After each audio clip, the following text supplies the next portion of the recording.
Hello, and welcome back to MIRRORMOURN. I'm your Dungeon Master, Esper. We've got our regular crew of the four fine fellows here. Why don't you guys introduce your characters real quick, and we'll get back into the dungeon that we started last time. Hello, everyone. I'm Warsor, and I play Walykos, level 5 half-elf ranger.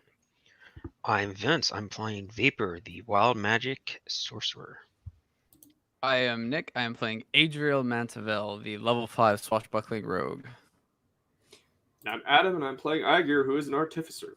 He's an armorer, and to run out of A alliterations, he's level 5. He's a Hobgoblin. You all are in a cave known as Morna Womb. It is a highly fungal cave. You are not expecting this to be a very large expedition. It has not been described to you as a particularly expansive cavern, though it is not without its dangers, as you are noticing or as you have come across. There are some various types of fungus here, some of which can cause reactions and allergic effects. Some of them actually are poisonous, toxic. Others are completely innocuous and can even be utilized for general utility type purposes. And there is a specific herb that you are tracking down. If we can even call, I think we can call it a herb. That's a pretty general term, known as Frog's Trident.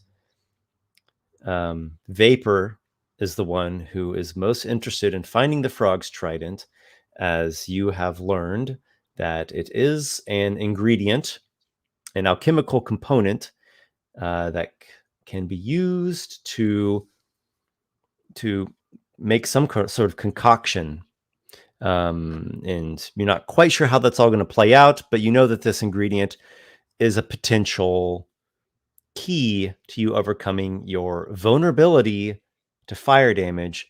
And there's acid vulnerability in there too. But, we'll start with the fire one because there's that lava dungeon you've been trying to go through. You guys see what the side effects are, too. So Yes. So there's still some unknowns about it, but you know it is a rare herb.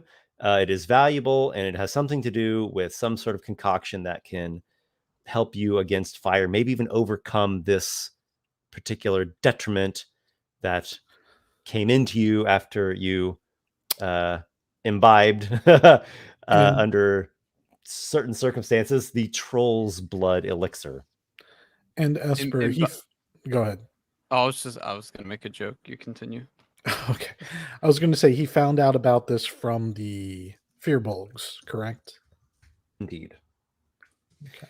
Yes. Yes. We traveled the better part of a day westward from the Fearbulg coastal village up here in the Tangle, and you've been astutely navigating the terrain of the Fungus Cave here, and you just recently encountered what started off as a snail, a larger snail that actually talked to you, and then turned out to be little more than a slimy protrusion from some ooze creature, some intelligent ooze creature. A puppet of sorts. Mm-hmm. But so here you are. You stand at the entrance of this natural stone bridge. You're overlooking a lower area, which is 20 feet down there. And you've also... we eliminated the patch there. Walykos actually eliminated this one here using these it's like a little swarm of ravens that you called out to peck and claw at it. Yep. And so you've removed this fungal threat here, and it looks like this other flowering body is innocuous. You don't think it carries any kinds of toxic spores.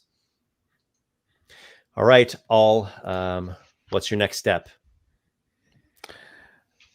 Well, the plan, I think, is to go south since we cleared this out and that creature was blocking the way. So probably less predators this way, in theory. At least, I think we just want to go forward, right? Yeah. Okay. All right, you decide. Let's go forward. This rocky bridge looks quite sturdy enough. Walykos pulls out a what- wooden shield. Yep. Walykos is going to produce a wooden shield. Yep. Yep, Just and I'll kind of have have my, that uh, ready. And Yeah. I'll have my two. Actually, I'll probably have a guess I'll have my +1 short sword, and I'll have a dagger ready as well, just in case I do need to do like a range attack. Okay, you've got a short sword and a dagger. Walykos, do you have a weapon along with the shield, or just freehand? Quarterstaff. A quarterstaff? Okay, the Yep. Petripod quarterstaff, right? Yep. Exactly. Excellent. Aygir, what do you have in hand? He has, of course, drawn out both of his thunder weapons, his cavalry saber and spiked shield that are bonded to his armor. Mm-hmm. And Vapor? The brass elemental rod. Excellent. Is in hand. What is this the right order that you all would want to be in? Maybe I feel this. like I would be. Why is Aygir in the front? Just remind me. Because Aygir always likes to go front to go explore the unknown. Well, last session, no, he was pushing. He was attempting to like try and do something with the thing, and then I think he actually had considered. He was about to walk up on it, and we were like, Exactly. "That's not a good idea." Yeah, And there He then had considered experimenting with just tying a wine-soaked rag over his face to see if he could filter out the spores before he realized you were going to mage-hand it as opposed to just kicking it. I kept telling you what I was going to do. It just didn't click. You know, it's okay. Yeah. That happens. Yeah, Exactly, Walykos is just like, yo, Aygir, like this is gonna be fine. Adriel's like, don't listen to Walykos. Just Go walk kill forward. yourself. Aygir, might I suggest that I go in front? I have a pretty sharp perception. I'm not going to argue with that. If you go in front, that just means you have to be the one to step in anything. Yeah, and I mean, I can also block things a little better than you, I think, maybe. Sure. Do you all travel exactly like this in a line? I think that's pretty good because that way... no? I was going to say, Adriel, you protect the rear. I was going to say I should probably be in front of Vapor because he has better range than me, but I mean, I can protect the rear if the protection of the rear was the goal. You have such a good move speed, you can get wherever you need to. So I don't think it's going to matter one. No, I'm sorry. It wasn't like for me. It was more for like protecting Vapor, possibly if we found something, so it's harder for them to get to him. But I can stay in the back. That's fine. Yeah, whatever works. I think that's best. And how do you move about? Do you go through just normally walking ahead? Do you go slowly? Are you searching? Are you sneaking? Well, I have a passive perception that I'm just going to use my passive perception, and I will sneak. Okay. Yeah. All right. So it sounds like everyone's moving at a slow pace. Yeah. Trying to be quiet. Remind me of the light sources that are being used? Vapor has a pebble Dark vision. that has the light spell cast on it, and he will be renewing it whenever he needs to if that comes up. So Vapor has a 20-foot radius of bright light and then 20 feet of dim light shedding off of him. Yeah, and he's holding it in his hand, so if need be, he can cover it quickly. Very well. Yeah. Aygir is just relying, for the most part, on his own dark vision, but standing near enough to Vapor that he can actually make out more detail than just the monochrome outlines of things. Yeah, I'll probably be standing fairly near to Vapor, and if needed, I can like throw a torch on the ground or something. So. Yeah, I feel like I'll move a little ahead of the group, maybe like an extra 5 or so feet, but we'll. I need to get some goggles of night. That's my next magic item I need.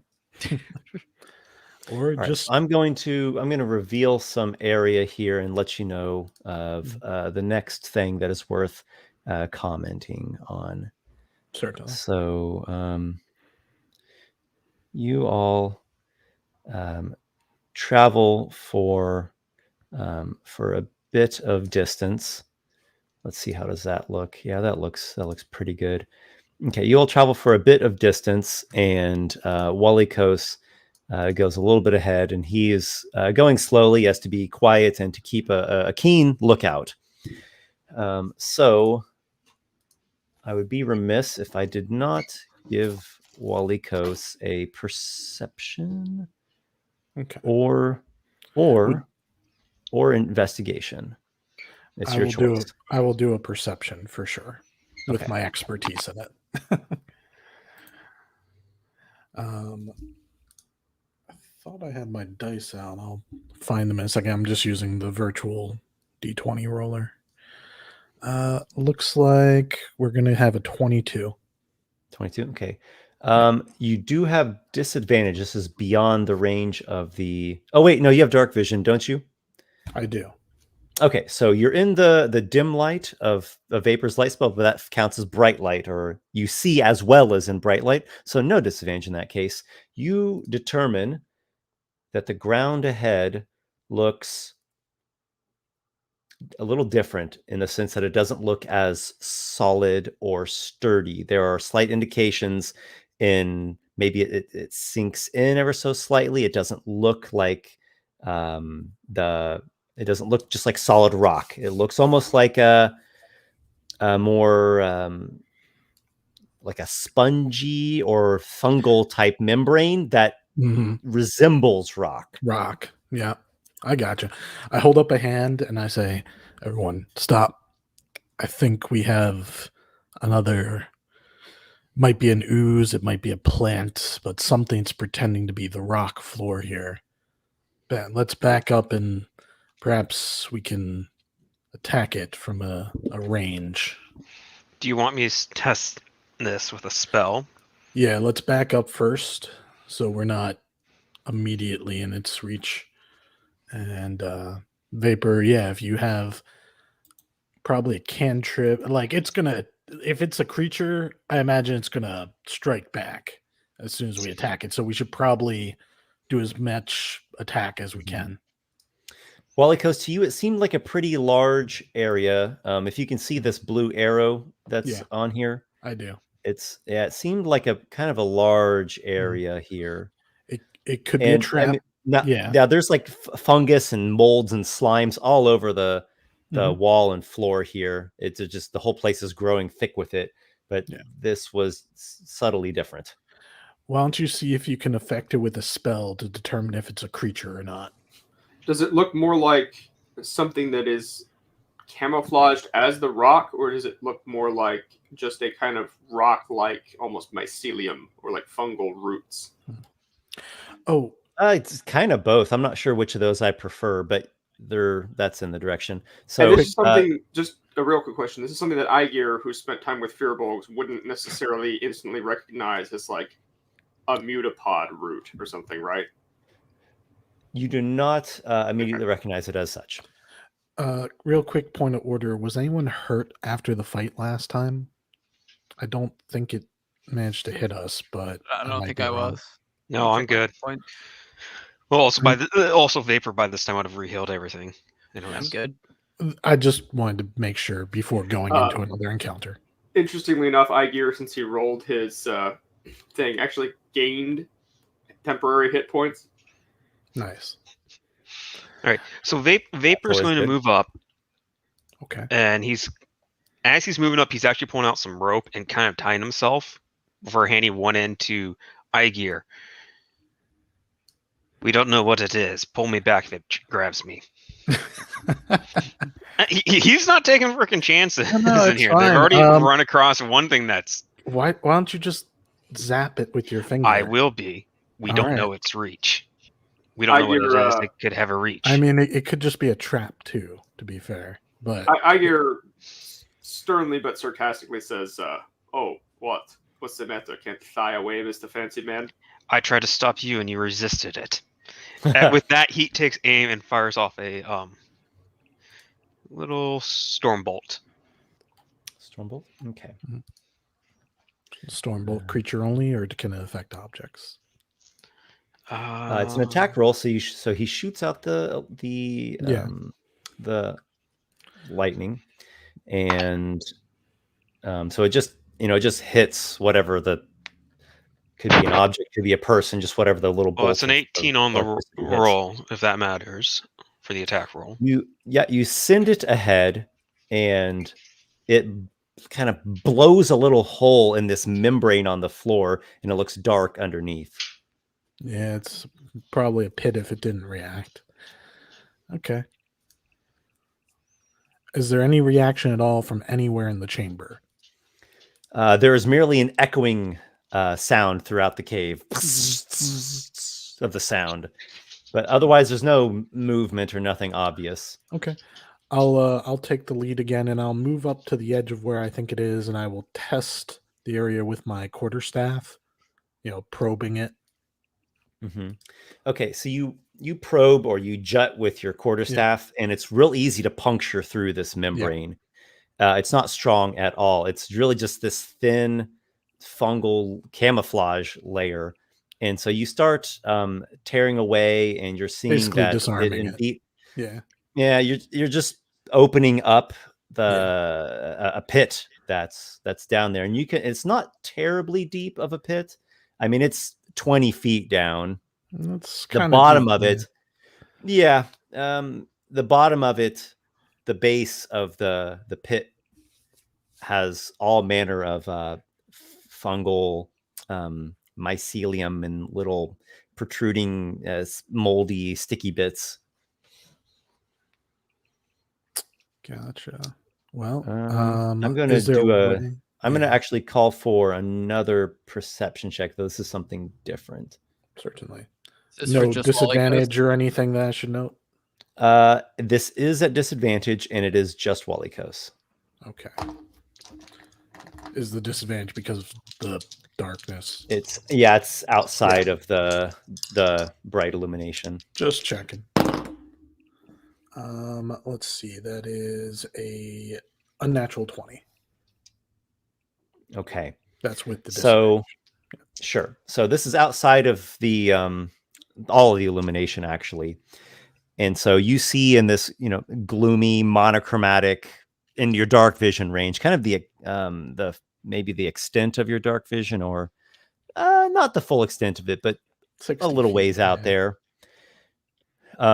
Just out of the corner of your eye, it almost seems like a shadow moves a little bit, like, what was that? So it catches your eye, and you focus on it for just a quick moment there. Yep. And it almost looks like a patch of darkness is creeping along the ground towards you. Can you point on the map with the space bar just to kind of give me an idea where I'm looking? Here? And it's moving like this. Is it hugging the wall? Is that what it's doing? It's close to the wall. Yeah. Okay. I would like to wait.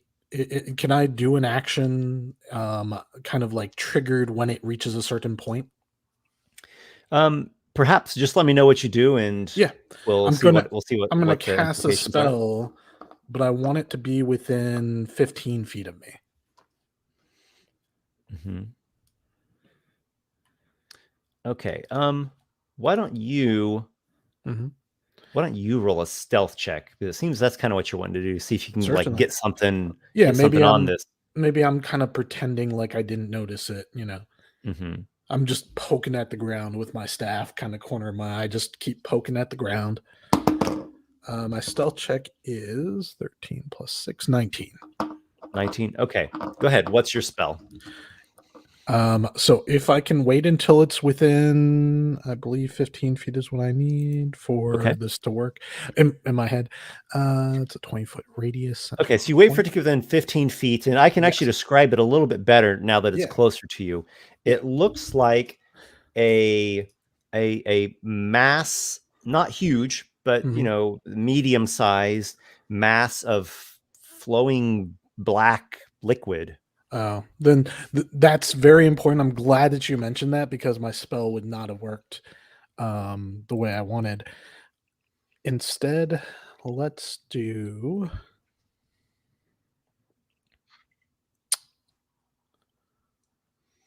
I think you should just run at it and give it a big hug. I would like to fairy fire it. Oh, that's actually a really good idea. So with that, why don't we actually roll for initiative? Yeah. Why don't we actually roll for initiative there with that? I can't get a surprise on it because I stealthed. Let's do the initiative first, and then we'll do the surprise thing. Yeah, perfectly fine. Ooh. Here. 21. I'll put it in the chat as well. 12.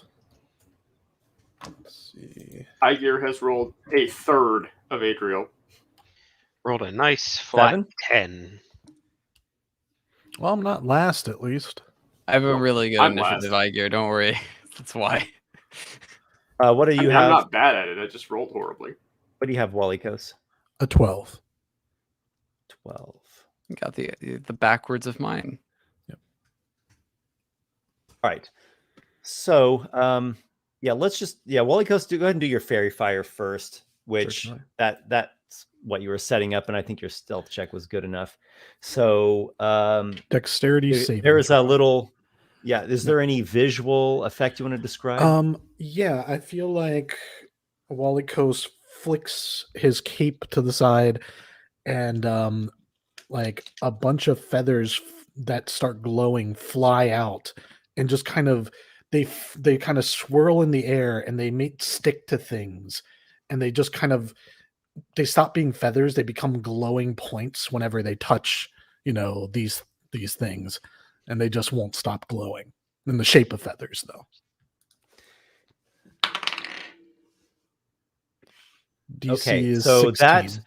that actually strikes with luminescence upon this this mass, and now you can all see it very, very well. It sheds dim light in a 10-foot radius. That way we can always see it, even if we don't have our dark vision. So the mass of this black slime is like wriggling ahead. It gets hit with the fairy fire, and it quivers. And as it does, you see different little shapes come up out of it momentarily. You see what looks like a little cluster of those ghost bat fungal things. Yeah. That, like, a little swarm of them seem to like rise up out of it, like, and then they suck back into it. You see a face that almost looks like a fearbog face composed of the black slime.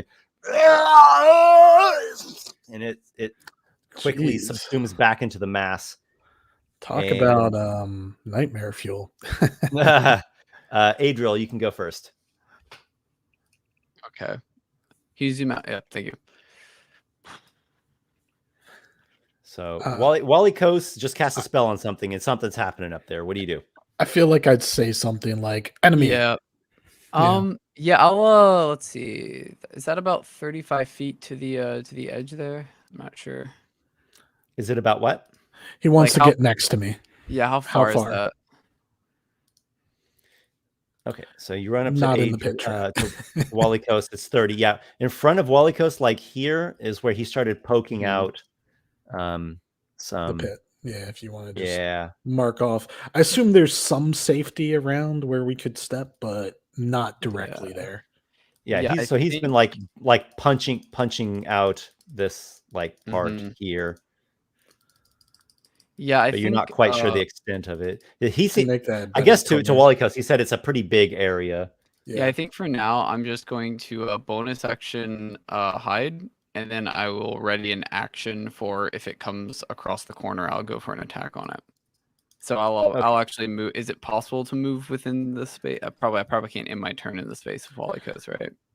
I'm fine with it as long as I can imagine it. Yeah, as long as I can imagine it works for me. Yeah. I just wanted to be there, right? So like, Esper's more okay with that than other DMs might be. Yeah, I just wanted to make sure. Yeah, so that like if it comes across the edge, I can get that sneak attack. I've seen people stand right next to each other. It does work. Okay. Yeah. I will, now, if it's like this little cramped space, or there's some like other stuff cluttering it up, then maybe it wouldn't work. But I don't really care. I just wanted to make sure because of the like it may have been like a weird situation. It sounds like you're trying to like interpose yourself and get your blades out. Basically, yeah. And I will take the bonus action hide, and then I'll action ready and attack with my +1 short sword. So if it comes across the corner, I'll go for an attack. I'm getting a little bit of lag or breaking up on my end. I heard you say bonus action. Blah, blah, blah, blah. Oh, can you hear me now? Is it on my end? Hello, everyone. I think it's on my end. I don't know if anyone else. I heard you fine, Adriel. I don't know if anyone watching the stream is seeing the lag. Okay, I will bonus action hide, and then ready an action to attack with my +1 short sword. Okay, go ahead and do your stealth check now. Okay, that will be a. I never roll good on stealth checks for some reason. Oh, okay, 29. That's good. That's pretty damn good. Walykos, it's actually your turn. All right, let's see. So it's within 15 feet It's lit up, so I have advantage. Let's see.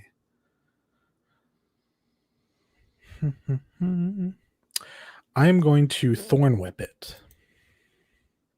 And I have a very specific idea with this that you will see, and I'm sure you're already getting the idea because we think very similarly. Yeah. First thing, I need to make the attack roll. Yep. Which I make with triple advantage thanks to Elven accuracy. Oh, that's what in the world is triple advantage? Elven accuracy gives I'm you a guessing third three d20. Yeah, third d20. I'm Really? guessing, yeah. Huh. Yeah, it's quite a feat. Is that like the only skill that does that? I don't think any other skill does that, does it? No, I it's think it's the pretty only unique. Pretty And snazzy. you have to be an elf. And I figured If you're a since very, mainly very elf- high level paragon, your Hand of Fate turns into 3d20s. Okay. Yeah. But that's like level. I think there's 8, some like 10, or weird. 19. I think Well, there's some I weird just got a nat interaction with 20. the. I mean, I got like a 20, a 17, and 11, so it was good no matter, even if I used my worst roll. So I'm going to describe something here, and Yes. here's what happens. You in my mind, what you're doing is you're flinging your Petripod staff, and then this White primal feather, kind of thing comes out. Yeah.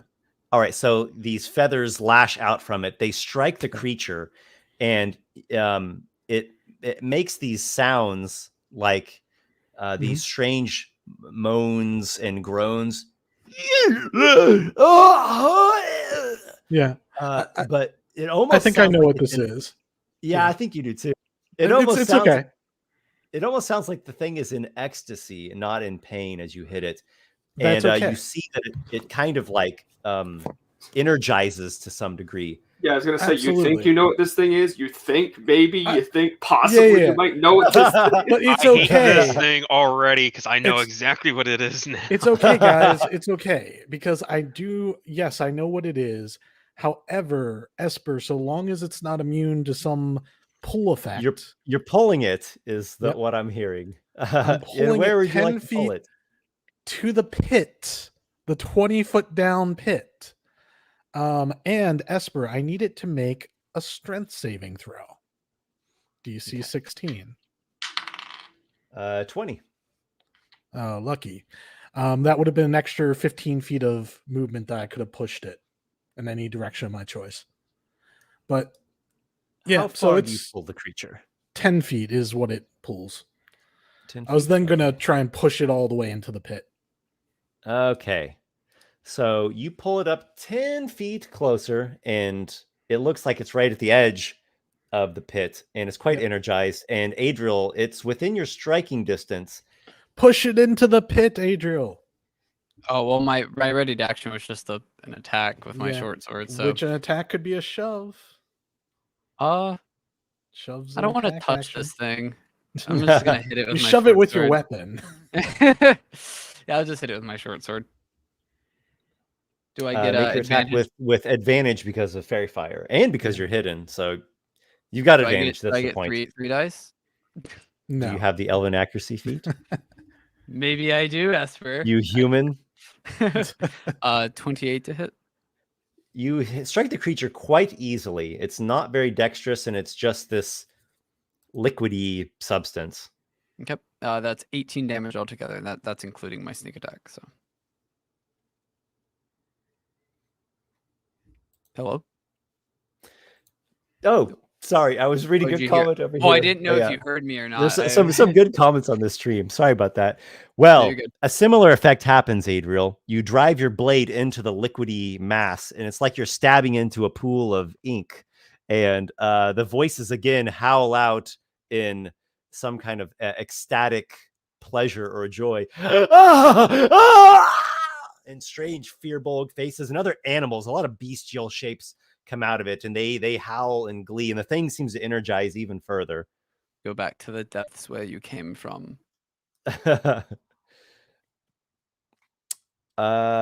Vapor. So your allies are fighting this creature, and they don't seem to be hurting it. They seem to be energizing it with the violence. You got any bright ideas? I got a couple.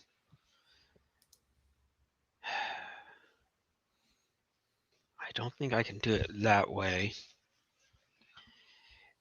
Well, let's just drop a Mind Sliver on it.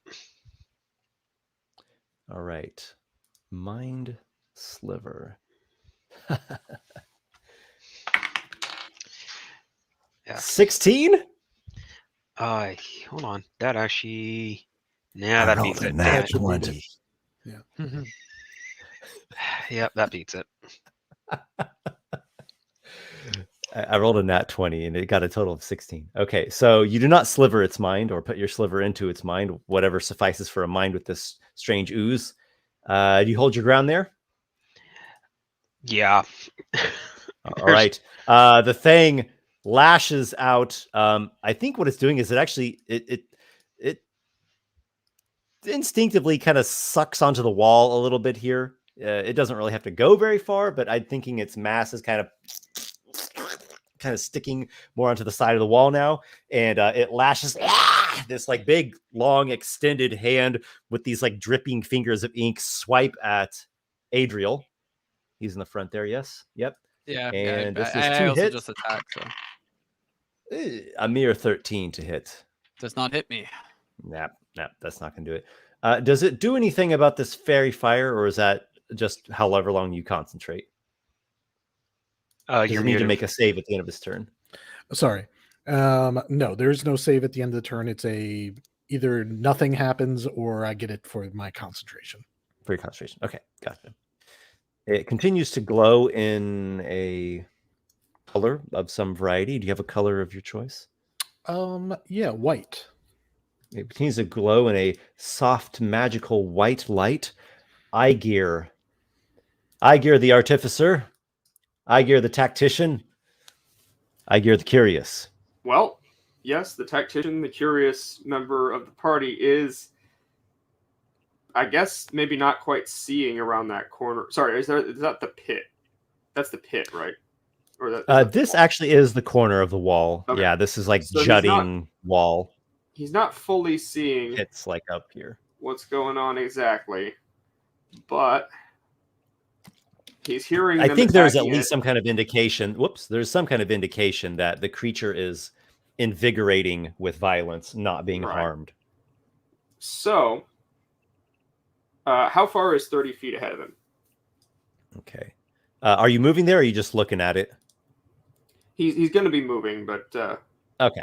All right. So 25 feet gets you right to the side of Walykos. Okay. So or actually, 20 feet gets you to the side of Walykos. Okay, then he'll only go 15 just to where he can actually see it. Yep. And he's gonna do a thing that he's done before, but it's been a while.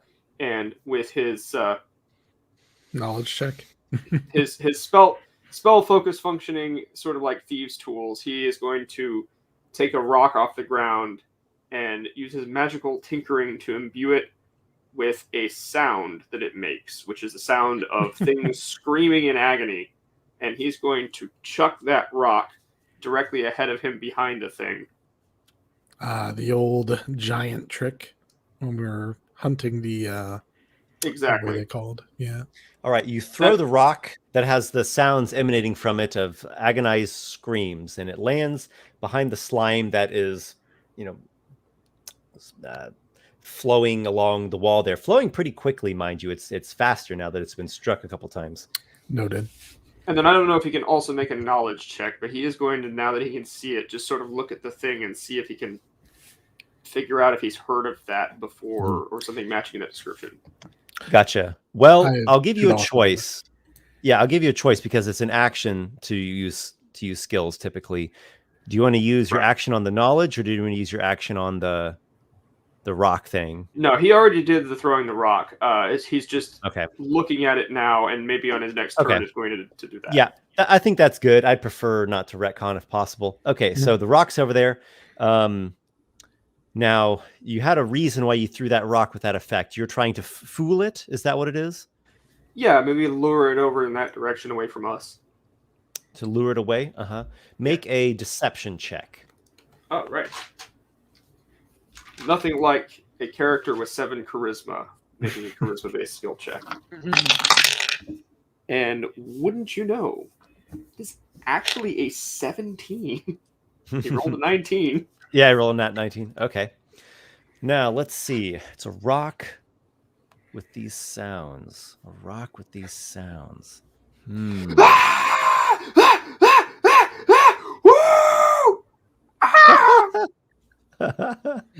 I'm gonna give a roll on the creature. I think I know what this might do.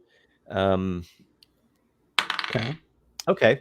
So the creature seems to notice this effect, and maybe it's going to distract it momentarily. Let's go to. We'll see when it gets to its turn. Let's go to Adriel. Okay. Push it in the creature pit. the creature has swiped at you. It didn't strike, but it's got this real viscous black slime that it's composed of. It looks like probably you don't want that to touch you.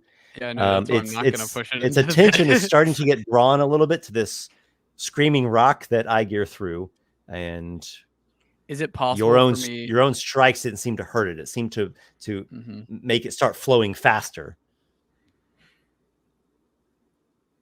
Yeah, I'm debating if I want to yeah, I'll just attack it again with my short sword.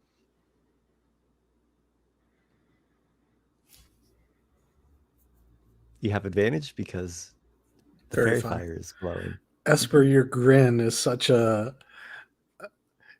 I know why you're grinning so much. Yep. Well, that's what I'm going for. We'll see what happens to. We're gonna see it split here. Possibly 18 to hit. No, it's not going to. Just it reminds me of a time when I was between a card rock definitely and a hot hit. place. Okay, and Ah. that's going to be. What is that? 15 damage altogether. Again, you strike the creature, and you don't seem to hurt it at all. And it like the quivering of its mass is like even faster now, and the thing is nearly vibrating there on the wall. All right. With my just bonus, pulsing from like one ghastly shape to the next, and yeah, for one moment, like this arm extends out of it, and then like retracts, and then like this octopus thing comes out and done sucks fucked up. back in, and different faces are shouting. yeah. After doing this, Adriel will say, There's perhaps, the sound of a fearful woman in the throes of ecstasy, only to be subsumed by the wailing of a baby, and it's just back and forth, and it's maddening.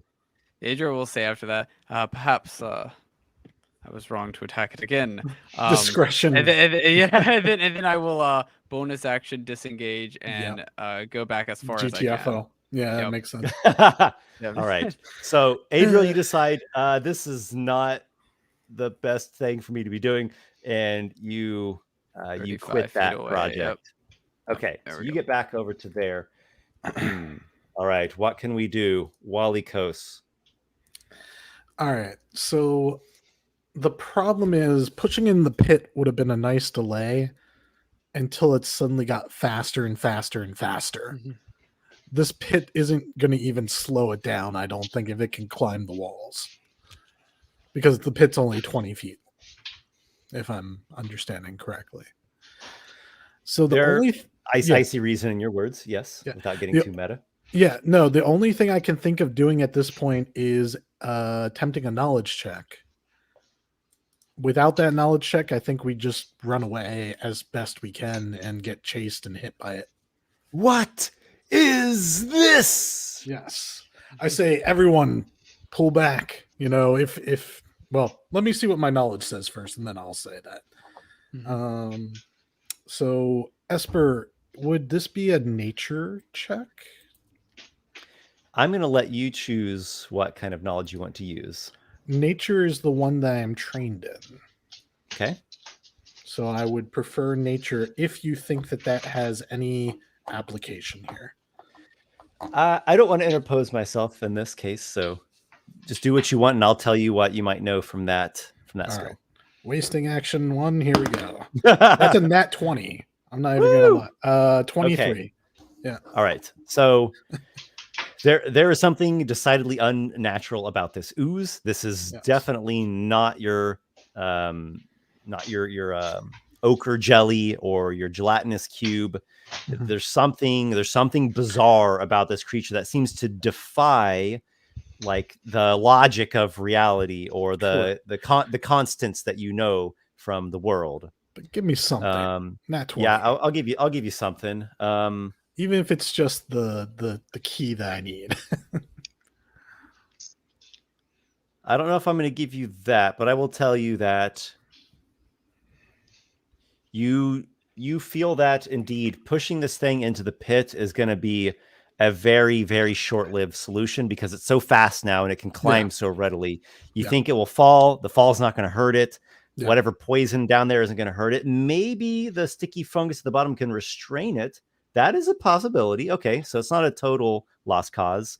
But if it's not restrained, it'll probably just come flowing right up the sides like a spitball right back at you. Yeah. So I'm going to shout to everyone, we can't hurt this thing. Get back to the bridge, get across the bridge as fast as you can. I'm right behind you. And then I'm way ahead of you, Walykos. Yeah. I don't have a move action. I do have a move action. I don't have an action though to do anything like disengage, so I'm not going to. Just let me check and make sure. I guess with my bonus action,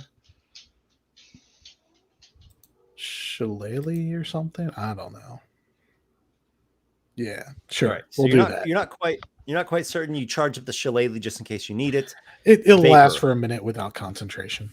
Vapor, it's your turn. So Walykos has relayed to you all that indeed striking this creature, damaging it in a conventional sense, is having the opposite effect. It's actually making Walykos is not running. To be clear, he's not trying to move away from this creature or disengage. No, I haven't moved yet. Being careful. Yeah, I don't want to provoke. Yes, I think it's wiser to do this smartly after you've all moved than I just GTFO. Okay, well, that ruined what I had planned. I mean, you can't hurt it, is what I told you. The pit. He said, Walykos, maybe he relayed a few bits of that. He's like, if there's something that sticks to the creature at the bottom of the pit and restrains it, that could delay it for a while. Otherwise, we can't rely on this.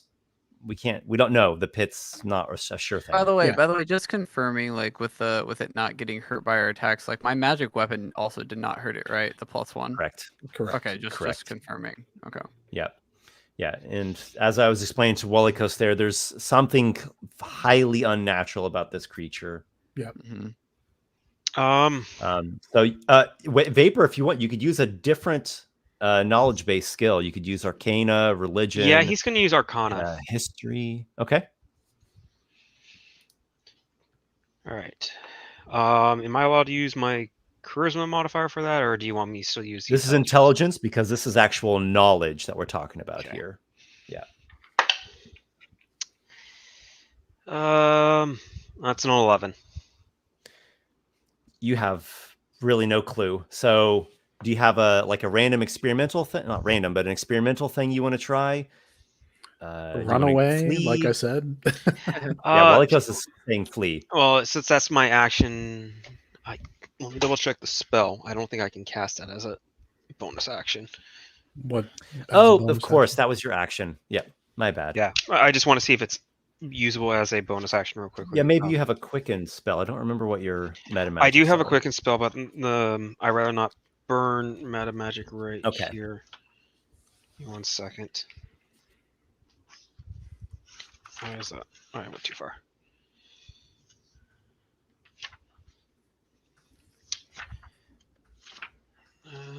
Where are you?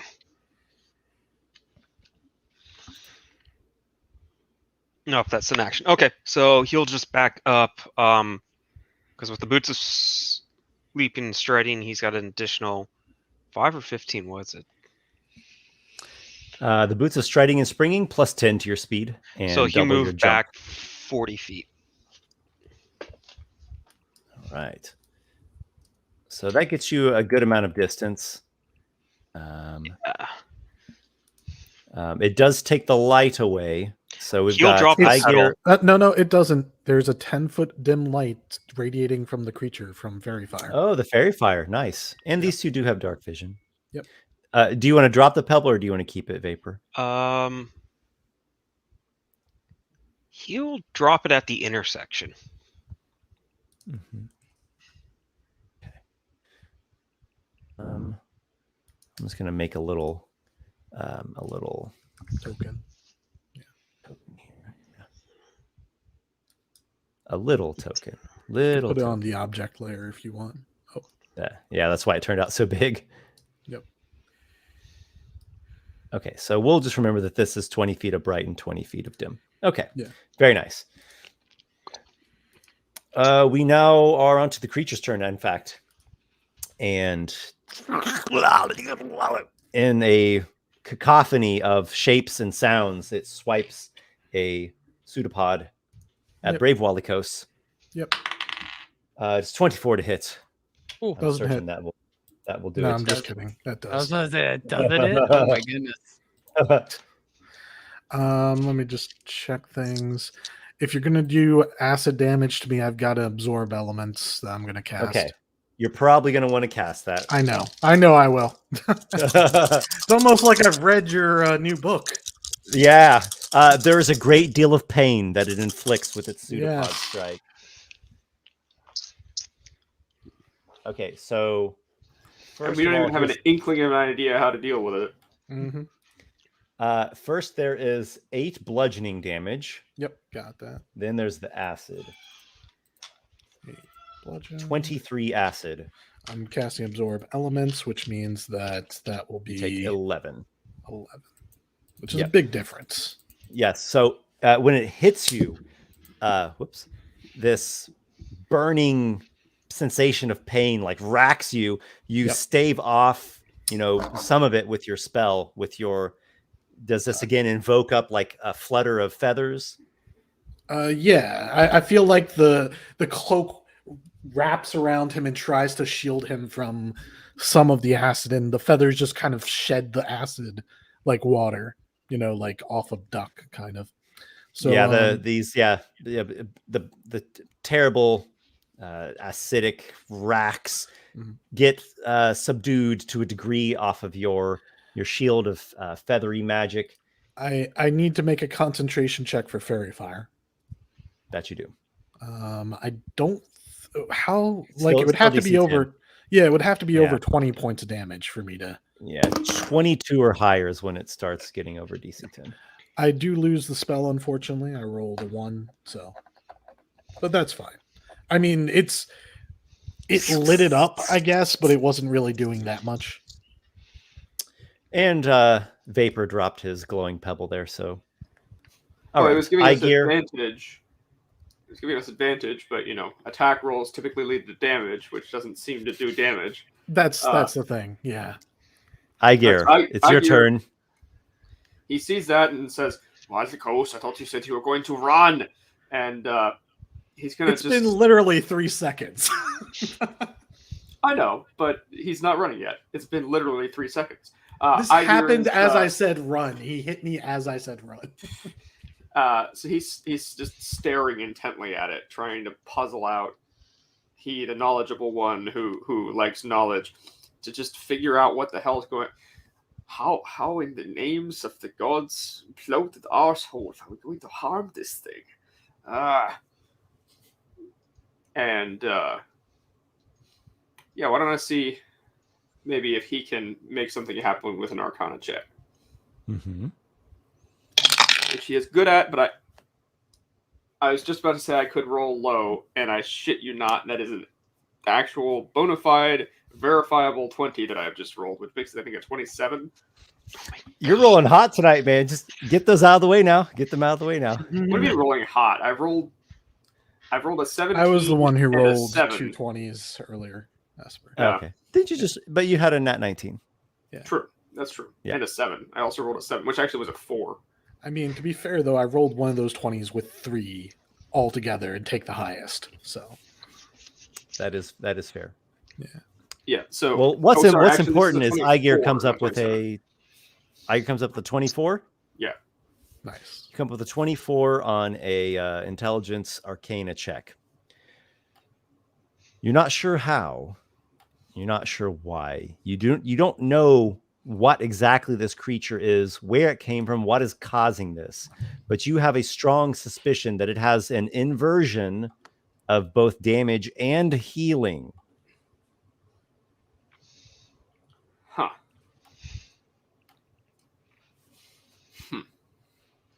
Aygir stares for a Can you moment, relay that? having just used his action, and says, well, if hurting heals it, does healing hurt it? Is that a question or a statement? And why aren't you running? Aygir has postulated that if damage is invigorating the creature, perhaps healing will harm it. Yep. And then And then you run, or do you stay there?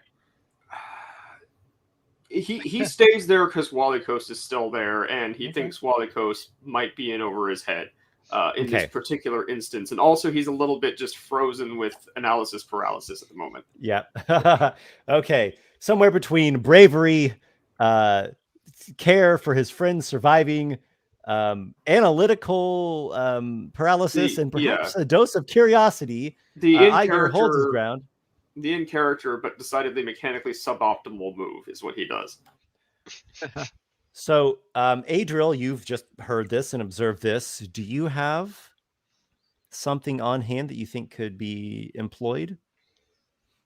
I have blades that I can attack with, but that will not be useful. I don't think he has anything. Yeah. I don't have anything. So although Adriel would want to help Walykos in this situation, him going up there isn't going to help. You don't have a healing potion? Don't think so. I can check. No? I don't believe I do. Let me check my inventories. No, I mean I have an oil of the magic weapon, but that's I don't got anything. Nothing that can heal or anything like that at the moment. Okay. So, yeah, I'm just going to just dodge. I was just gonna keep moving back. Yeah, I mean, I don't see a reason to stay where I'm at. Yeah, just keep moving back. I'll move 35 feet, and then I guess I'll bonus action move another 35 feet, and then I'll action dodge. So, you're probably at the extent of where you can see. Are you okay with moving into pure darkness? No, that's right. I forgot about that. Yeah. Would it take? So let's see. That's just my movement, right? That was those 35 feet right there. Right. Okay. Would it take an action to sheathe my dagger and then pull out a torch? Yeah. If you wanted to do both of those things. Okay, I'll do that as my action. Then I'll sheathe my dagger, and then I'll pull out a torch. So I have my +1 short sword, and then my torch in hand, so I can see. And then I will. Yeah, I think here I will light the torch still on your next turn. Oh, would I have to light it on my next turn? Torches don't magically light themselves when you pull them out. If you don't really mind, you can just drop what's in your hands to the ground, in a hurry, and get out the torch and get it lit. No, I'll wait till my next turn. Then I'll just take the dodge. Or okay. So you're not rushing yourself. Yeah. You get your blade stowed. You get out the torch, and you're getting yourself ready to light it up. So next turn you can use your action to get it lit. What about Walykos? Okay, is it back to me? Yes, it is. Yeah, I guess if it matters. Sorry, just to clarify, since it did take the action to sheath my blade and pull the torch out. For my bonus action, I'll hide because I can't bonus action dodge, so I'll just hide with my bonus action. So this is a very important question because this will either kill me or not, Esper. Okay. Would you allow me to use Goodberry and just throw all 10 good berries in its face? It's an ooze. I figure it'll absorb them, in its way. But I feel like a handful of berries. You just fling them at it. Throw them in there like the scuba tank into the mouth of Jaws. Yeah. Do you think that Walykos, would be okay? You imbue a handful of these berries. You fling them at the slime creature. It's going to be an improvised ranged weapon. So just your dexterity. Yeah, I'll just make an attack roll if you prefer, and then just dexterity check is what it essentially amounts to. I'm good. I have a 21 to hit. Okay. Again, the creature's pretty easy to hit. It's just doesn't really have any armor. And you strike it. And what is it, like 2? 10? It's 10 total healing because each berry is 1 healing. Okay. So everywhere that a berry hit, this like bubble pops out of it, like a pustule popping. And it seems to be like sizzling. It's clearly a different reaction. A number of the faces go back to making agonized, painful sounds. Yeah, that worked. That worked. Aygir, that worked. And good tip, Aygir. It worked. It actually worked. All right, I'm Wait, going to... you're both serious, are you? Esper, can I kind of do I can't control my character. Can I do a kind of leap behind it, like around the edge of the pit to the solid area behind it? Yeah, over here. Because the reason why is then it has to choose between me and Aygir rather than both of us getting us both. You know, I figured it'll choose me most likely. You can make, if you want, plus it sets up flank, an acrobatics check against a hard DC. If you fail, the thing is going to make an opportunity. Yeah. Okay. Well, you could walk, but you'd be walking on the pit. Got it. Sure. Pit membrane. Then if you fail, the thing will make an attack of opportunity, and you won't succeed. You won't get there. Or if you succeed, you'll do this acrobatic stunt around the thing, no opportunity attack, and you'll position yourself where you want. Okay. It was a cool idea. I'm not sure I'm willing to risk the opportunity attack just for that. All right. Okay. Oh, there's something else that I should have mentioned. It was that rock thing that Aygir threw out. The creature, it did seem to it took a moment to kind of check what in the world that was, but it didn't seem to treat it very seriously compared to you all. So you made your Arcana check maybe, and Walykos made the nature check. Maybe it's not operating off of normal detection faculties. It just has like this blind sight thing. Then it's like, it's noise, but it's just a rock. It's not a fleshy moving creature. It can see us without seeing. Yeah, that's what you kind of deduced. So whatever, it was a try. And we go to Vapor now. Oh, I've got a few. So in light of all that's come to be known, do you have attacking of some kind?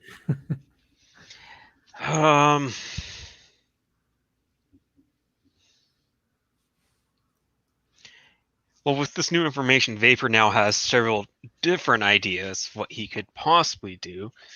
But one of them he doesn't want to try because it could backfire dramatically in a very bad way. Reaching Isn't into how Vapor just generally operates? Yes. Vapor, though, actually does have an idea because he does have some herbs that are used for healing.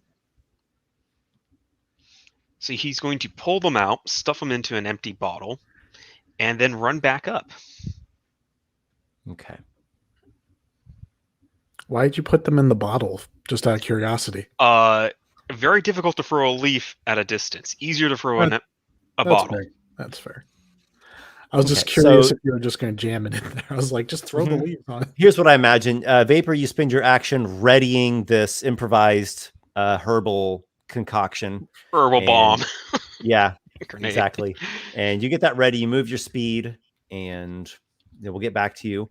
The creature persists in its assault. Let's see if it hits or lashes at Walykos. Don't roll high. The table. That's an 8, which obviously will not hit. Yes. Aygir, we're on to you. Okay, Aygir is kind of beside himself, just sort of laughing like, it worked. my dumbass idea. What? I hope you can cure wounds like a good artificer. And he doesn't even run. He sort of steps puzzledly forward, extending his left hand, unfolding it from the grip of his integrated thunder shield, and just touches the creature and puts a mass of a 2nd level upcast Cure Wounds into it. Mm-hmm. Okay. And heals it. Sure. Well, before you roll the healing, since this does rely on you touching the creature, I need you to make a spell attack. Okay, that works. Which I do not have advantage because there's no fairy fire anymore. Nope. Alas. But yeah, it is. But it does have a quite low AC. Yep. Well, we'll see how low, because that is a it's a 15. It's 11 plus 4, 15. Oh yeah, you easily hit it with a 15. Yeah, very low AC monster here. Yeah, thankfully. All right. I remember version 1 of these things. Yeah, version 1 of this thing was a little too much. Yeah. Okay, and that's. Did I fight version 1 as Drake? Yeah. Yes. Oh god. The thing that almost killed Carter-Rock. I was gonna say Twice. It reminds me of when we were caught between a Carter-Rock and a Hawk place. Yeah. That is. It's my spellcasting modifier twice, right? When I upcast it. It is not. It is Okay. not. It's just So additional side. That's 12 damage. 12, you say? Oh, 12, Nice. huh? Sorry, not damage. 12 healing. 12 healing, hit but points of healing. You touch the creature. You imbue it with your Artificer, alchemical, healing power, and the thing just kind of dissolves away at your fingertips. And little to nothing remains. Aygir stares down at it and says, "Am I a god?" Hearing this, Vapor is going to pick up the stone and walk over and look at what's left and go, "If you're a god, then I don't want to be in this world." No. You're not a god. It's worked, Vapor. It's worked. The healing magic, it slew the thing. I would never have thought of that. That's supposed to work. Yeah. That's not how any of this is supposed to work. But real good job. quickly, Yeah. Esper, is there any of it left that might be able to get scooped up into a small glass vial? Fuck no. Not gonna let you do that. Even if I see you trying, I'll slap your hand away with my quarterstaff. Vapor will look and goes, "What? Should not we study it to see what it was?" No. That thing was wrong.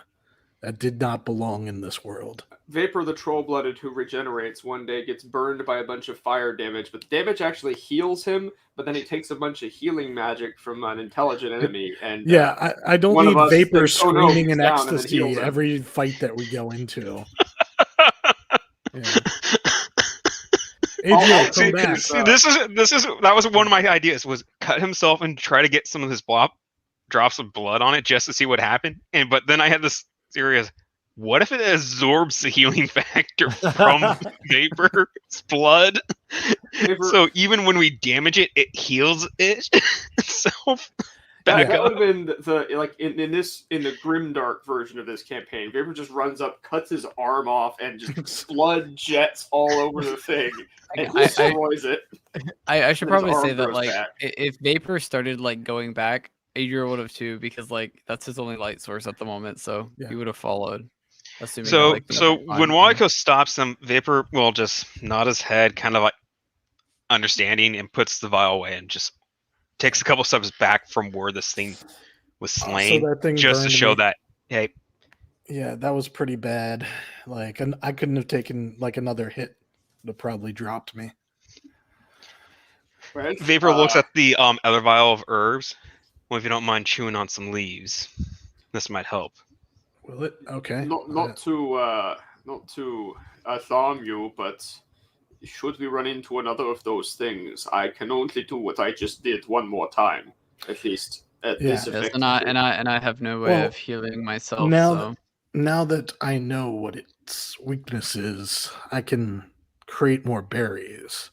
Could you could you create enough to give us all some berries that we can Oh, use? you can create berries? Oh, yes, you're going to throw berries at all our problems. So, okay. I'll try it. But I think we should perhaps next time if we see one, just not hit it and run, perhaps. That would probably In the work beginning, just it as was well. slow. Yeah. You could have clearly outran the thing in the beginning. Yeah. Well, to be fair, I was also trying to throw it in the pit so we had time to kind of make a decision, but it's what it is. It was a pretty cool idea, actually. I think so. That was a great idea. Yeah. At this point, you all have accrued a milestone, by the way. So Yay! make sure Yeah, to it note was that. definitely super dangerous. 1.5 away from level 6. Was Nice. Did you give us milestones last session, or were you saving? I Yes, think he gave us a half milestone. Yeah. Yep. just a half mile. Okay. Mhm. Oh, well then I am ready to level up and Yeah, I'm at 10.5 technically until I level Sweet. up. Do you do anything about the pit? Do you finish uncovering it? Do you care about that? I would just poke it out so that it basically the lid is off it. Yeah. Mhm.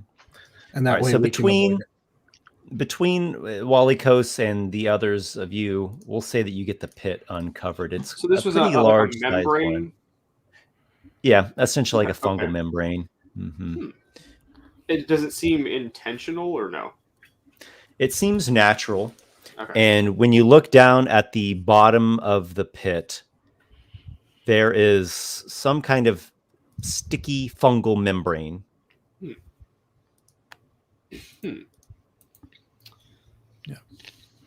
Well, let's kind of go around the edge of it to the south and then to the right, I guess, east, maybe. East. Okay. So I mean, you can try to get around it, skirt around it there, though I will call for either acrobatics to balance on a small slimy ledge or athletics to climb the slimy wall. If you're not thinking that's worth it, yeah, we maybe can try something backtrack. else. Yeah, what's the other options? There's to the a north? tunnel back this way. Yeah, We There split. is. There's also that other one. You have not opposite of the seen. north. You have not Yeah. seen here. yeah. Let's check nor out the north. here. Well, North? actually, Okay. rather than north, let's go back to the left. I just want to Over check out here? that. Yeah, I just want to check. southwest. Mhm. Okay, so I'm going to illuminate something. I don't think I need to move the tokens. I just want to show it- us. Yeah. Yeah, well, you all can tell me what you want to do, but for the moment, I don't think I need to move the tokens. Okay. You all see that it comes to apparently a dead end, and you determine by way of the knowledge that you've made previously that this one here is a widow's goblin. So you probably don't want to get too close to it. It will kick up these spores that will irritate your sinus and your mucous membrane pretty bad. Any frogs trident in here? If you want, you can make a perception check. I will. Yeah, Vapor's going to be looking constantly. 21. That is not great. That's a flat 3. Fortunately, holding that light, it kind of screws up his vision when he's trying to look for stuff. That's fine. Does a 21 tell me anything? So he's like trying to do different stuff with the light, trying to so he can see. He's too. Neither of you notice it, Okay. and you're thinking it's a pretty decent sized plant. It's not a tiny minuscule thing. Yeah, it's probably not in there. Can you tell me what those healing herbs actually do, Vapor? Because I do need some They healing. would have been. They're just basic herbs that he's picked, so we would have to So check they with Esper don't actually on that. do I anything. figured at least a D4. So a typical way that they're used is they are the base components to brew a simple healing potion. If you just chew on them, they might do something. I don't know if it'd be an immediate effect. Maybe it's I something was you could just chew thinking on like a during a rest. D4. Yeah, you could probably chew on it during a rest for a D4. Well, we could take a short rest. That would definitely do what I need to do to recover myself a little bit. Or I'd have to use magic. And I think we want to kind of save our magic healing.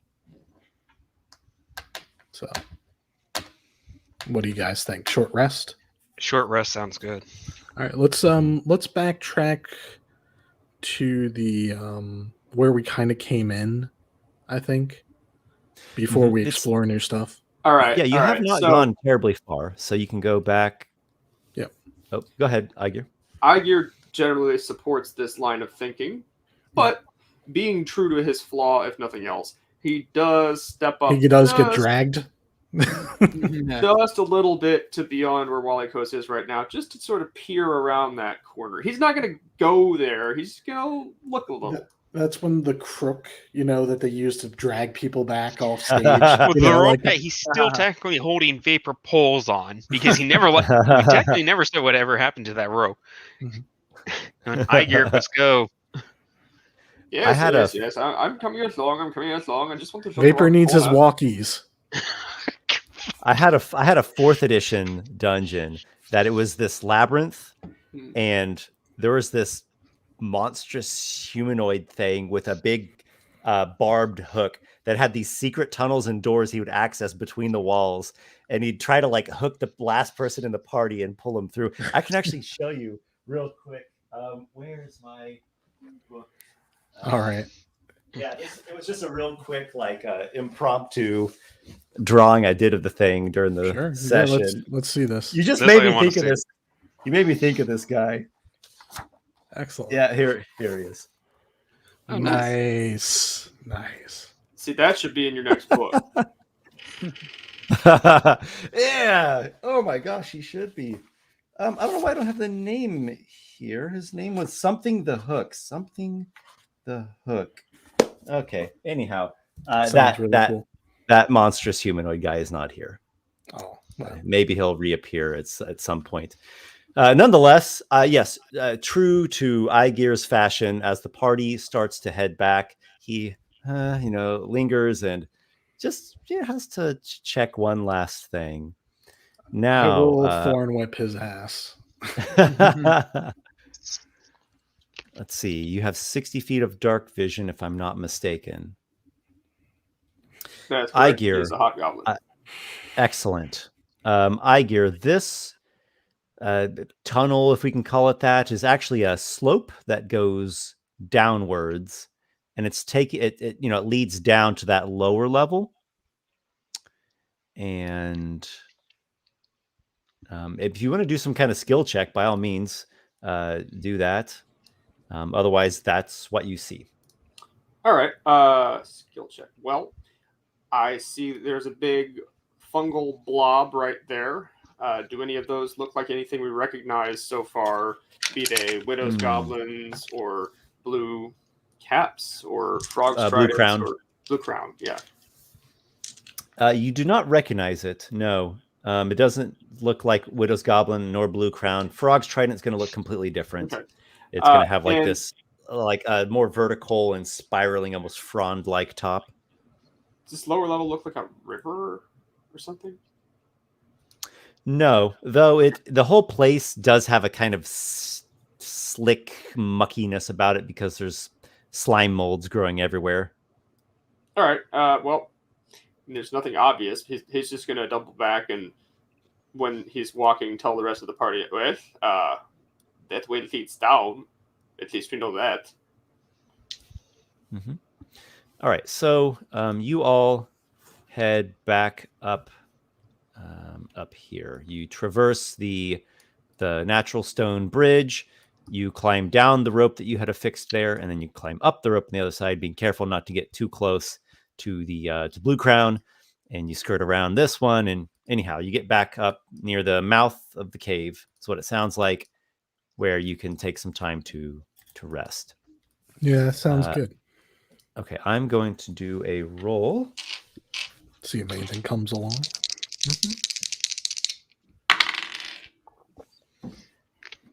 Throughout the rest, all is still and silent. Cool. How much would those healing herbs add if I were to use them during the short rest?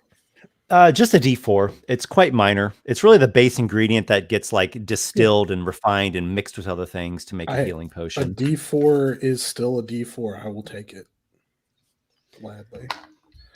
All right, so let's see here. Ooh, that is maximum. +2, so that's 16 healed with 1 die.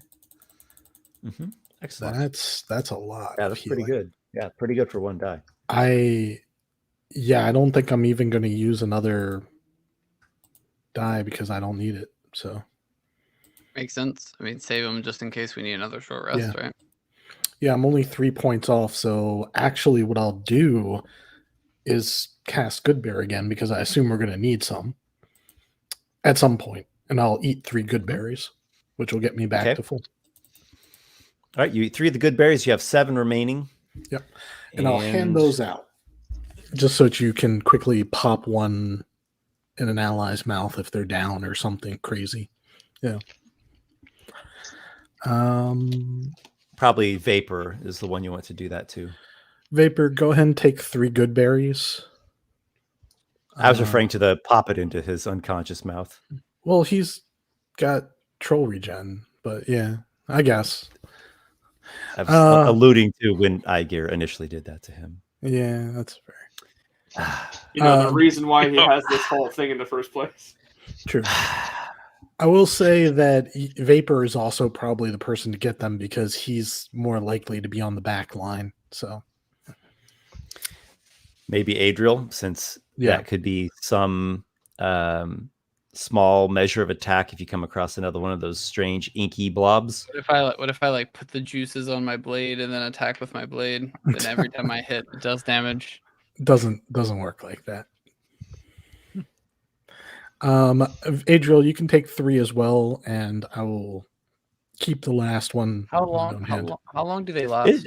It might actually work like a poison. Like you'd stab the monster and you deliver the healing poison. That's kind of what my thoughts were. I don't have a poisoning kit though, so they last for 24 I don't think you need hours. a poison. I don't think you need a poisoning kit. You'd probably just crush them and smear them on the blade as an action. It'd probably dry up after like a minute, so you might not want to do that just yet. Oh no, I'll do it in the middle of a fight if needed. So here's the thing. They last for 24 hours. Eating them is 1 hit point and provides enough nourishment to sustain you for a day. Sounds good. Yep. Yeah. In its own regard, a very potent spell. But I only have 1 slot left, so we're going to have to be very frugal with magic for today. Indeed. Hopefully the next creature, like everything's an ooze in here is the problem. That's Esper is just ooze dungeoning right now, pretty hard. So there's also fungus. Oh, I'm sorry. Fungus and oozes. My apology. What's the matter? Are you not having fungus? Do you not find this some oozing? I do. Do you have oblections? Oblections? Nice try there. That was a bit of a stretch. The rest completes, and you all feel pretty confident. Just gonna keep your wits about you, of course, as you proceed. Yeah. Well, you've seen some parts of Morna Womb already, but there are other parts of the cave that are still a mystery to you. Where in particular are you interested in going next? I think we should go the way that we've been exploring so far and just keep mapping that out, like down from the north. Yeah. You know where I'm talking about? Okay. So you backtrack to where you just were, essentially. Yes. Yep. And Aygir has determined that this is a slope going down to the lower area. Skirting around this pit seems risky. Not worth it right now. Not particularly challenging. It looks moderately difficult. Yeah, it's just we have other non-risky ways to go. We might as well explore those. Okay, so do you go down the slope then? Yeah. Is that what I'm hearing? Okay. And everyone's still going at the slow pace, right? Yes, and my character would be in front of Aygir. All right. So that all sounds good. All makes sense. So remember, this is the order everyone's going in, and you head down this way to take a look here at the lower area. What can I tell you about this?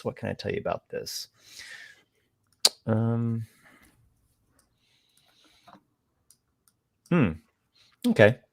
So it's It's kind of a larger space, and there are a couple of different ways that it leads to. One of which actually just wraps right back around to the other side of that fungus pit. There's also a way up here to the north, and then a way here to the northeast, we'll call it. Let's let's just make sure. Let's wrap around to the south, just to map that out. I don't think that it's going to be anything exciting, but maybe there's another tunnel. Okay, so you all go around back to like over here, is sort of like that, right? Yeah. Is there another tunnel that's kind of off the edge there? You do actually see that this does extend a ways more. Looks like there are and two. Yeah, there's a way going to the east, and then there's this larger way continuing to the south. There we go. Okay. I think we should check.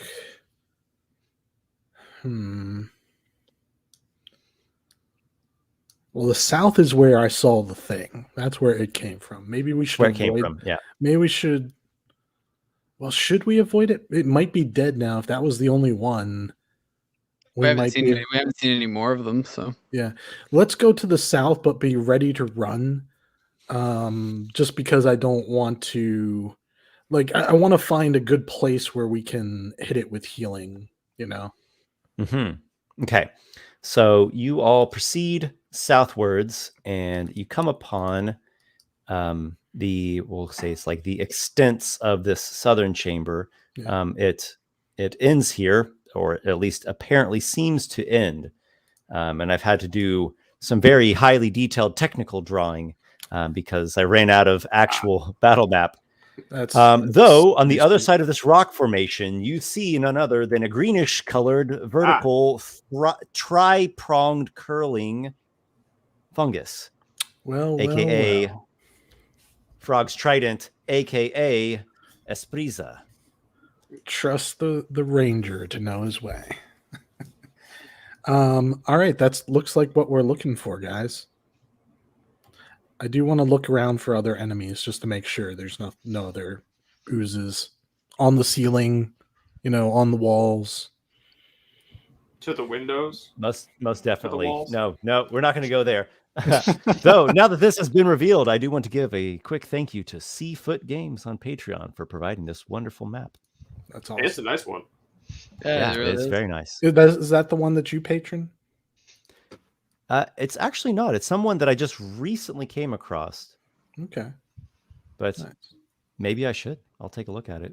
I just recently subscribed to a couple other map makers, and I'm like... I saw that you did. That's why I was wondering. Really interested in the styles that they're using, because I'm trying to improve with my own map making. Okay, so the main point here is that you're looking at this prized frog tongue, a rare fungus, right? A rare herbal fungus. Yeah, for sure. Now, Vapor is our resident herbalist, and now you're getting to actually look at this thing, Vapor. And what might you know about this just upon looking at it? Medicine or nature? Well, you can make a just as a general thing, you can make a herbalist kit check to harvest the useful components, units of the substance, and that will kind of determine how much of it you obtain. Now, what you do with the thing, I know you are proficient with a herbalist kit, so you can do herbalism. You don't have, not that I know of, alchemy training. Is that right?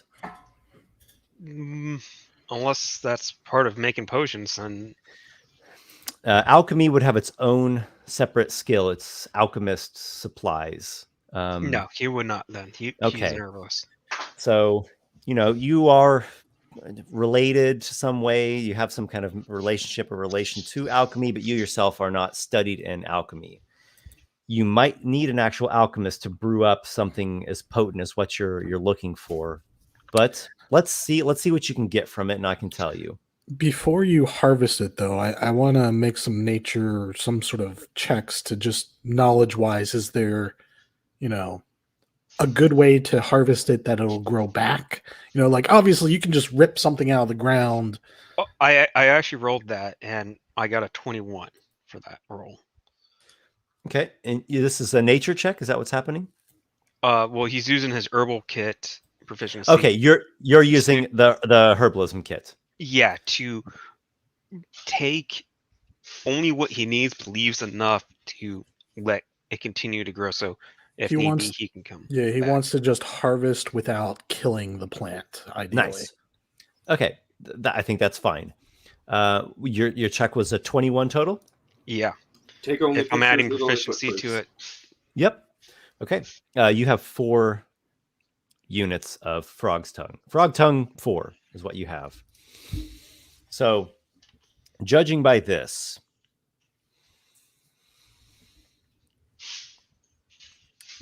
you could, at your workshop, you could do an easy DC herbalism check or alchemy, either one, and create a potion of fire resistance. You think that's within the possibilities of what you can accomplish with your herbalism. To make this elixir, you think you truly need someone who knows alchemy. It's going to be something beyond what just herbalists can accomplish. And it's something of an experimental elixir. So it's going to depend upon how well the person does with their check. That will determine how good the effect is, if there's a drawback or not. To make this experimental elixir, you need 1 unit of the frog's trident, and you need what I'm just going to call 100 gold pieces worth of alchemical reagents. I'm just going to keep that generic. It's the stuff you would have inside the pots and bags and bowls and such at an alchemist workshop or workbench.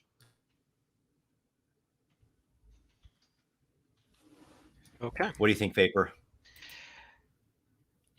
Well, now he has what he needs. He's just got to gather up the rest and then find someone who can help him make this, because he knows he can make fire resistance potions, but those are only temporary. He wants something permanent. If you were to drink a potion of fire resistance and you yourself have fire vulnerability, they would kind of equalize out to neither vulnerability nor resistance, which that is helpful.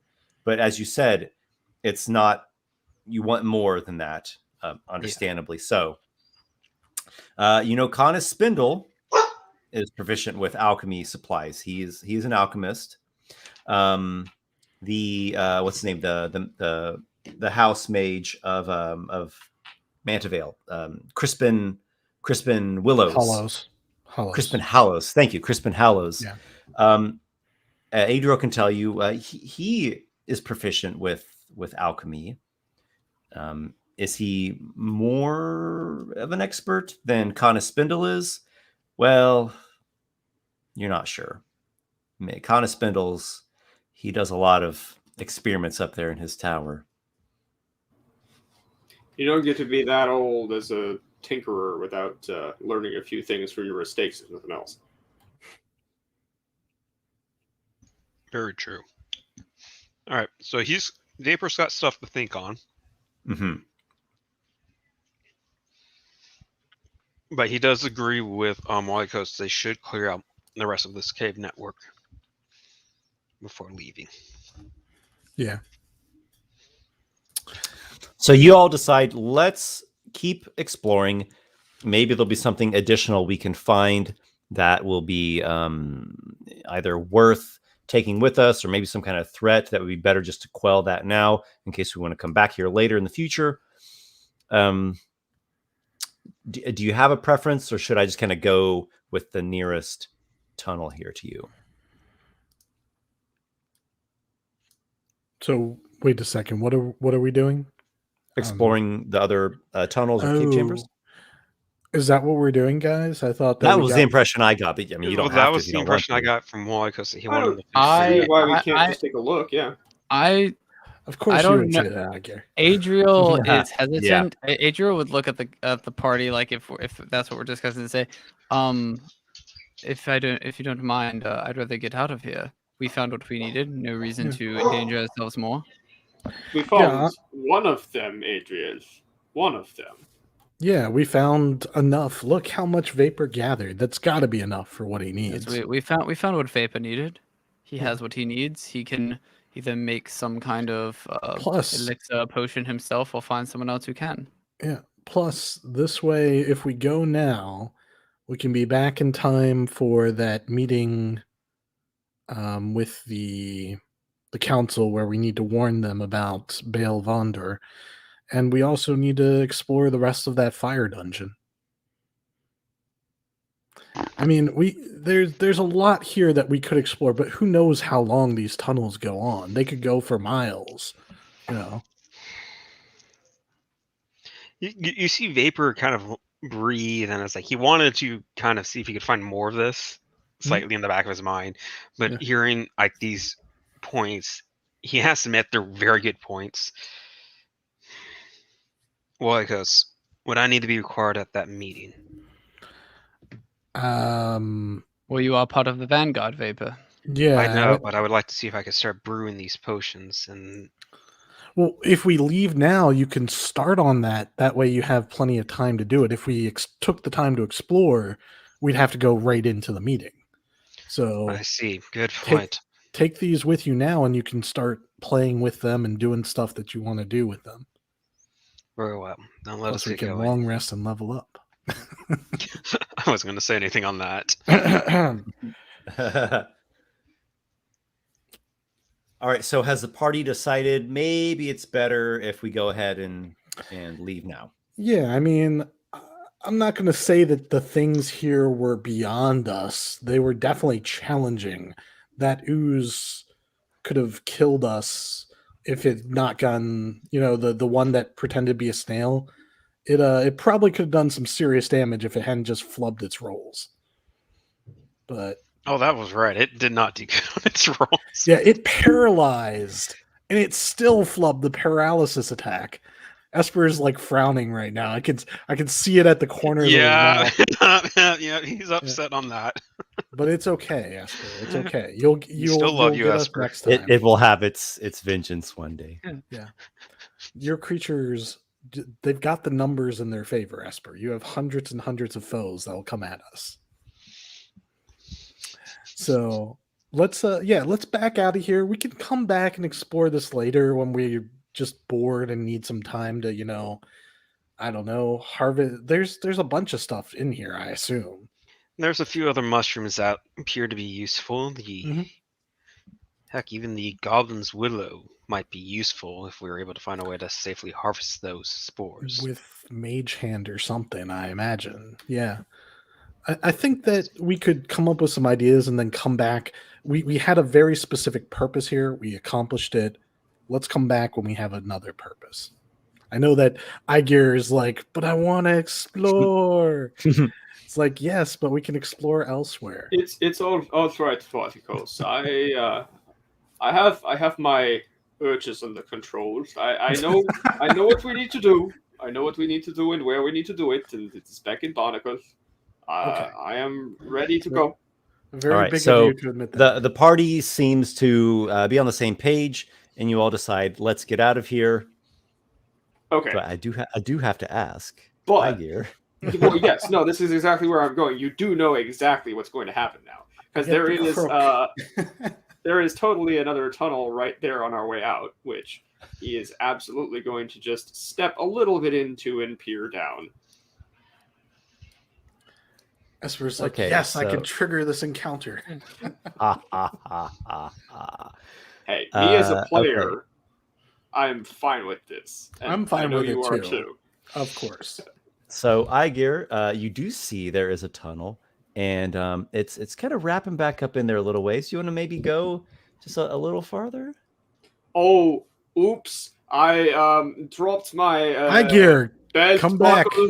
Wait, I need to find my... No, Esper, we don't just Yes, keep walking and leave Aygir. We see him very clearly because he was supposed to be second in line. Yeah, the moment he's out, the moment he's going down there, I'm gonna say, Aygir, get back here. It's a very Time to important go. belt buckle. I need to find Aygir, it. I'm It's not coming to down help you here. if something happens. I'm leaving. And Adriel's gonna start walking out. Aygir, do you have a skill that you want to apply to this?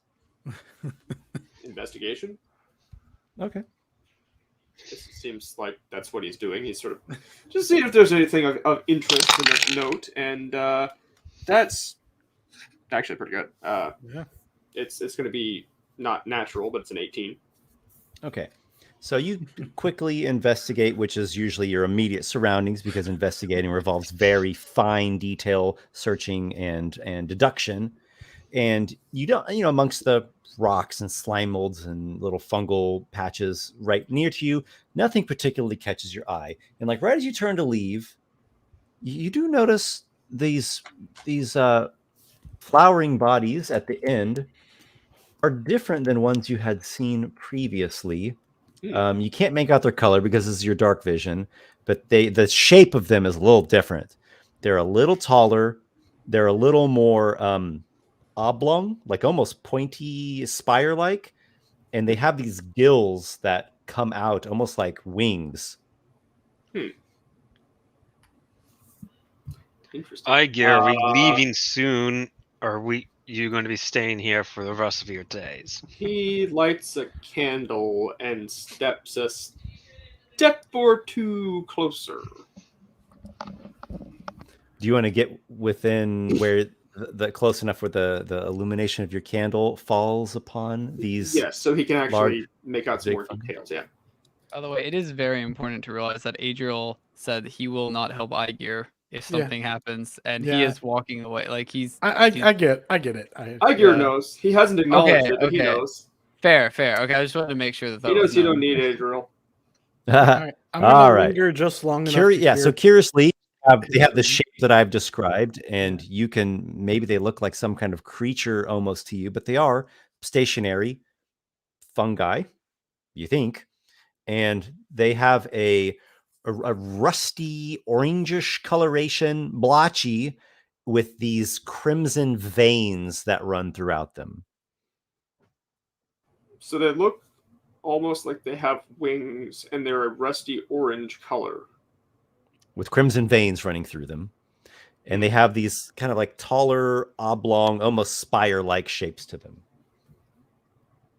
Almost like a cross between a morel and a chanterelle. Huh. Maybe. If that makes any sense. If people know much. Probably closer to a morel. Oh, so all kind of wrinkly too? Oh, they might taste good. He will very lightly poke one with the tip of his sword. Very, very lightly. Okay. Since it's a light poke, there's no real effect. It's a pretty sturdy with a nice, the skin of it has a nice amount of protective layer. With the flat of the blade, he pokes a little harder. All right. So you stab into it, and the icky bits on the inside do have a kind of blood coloration to them.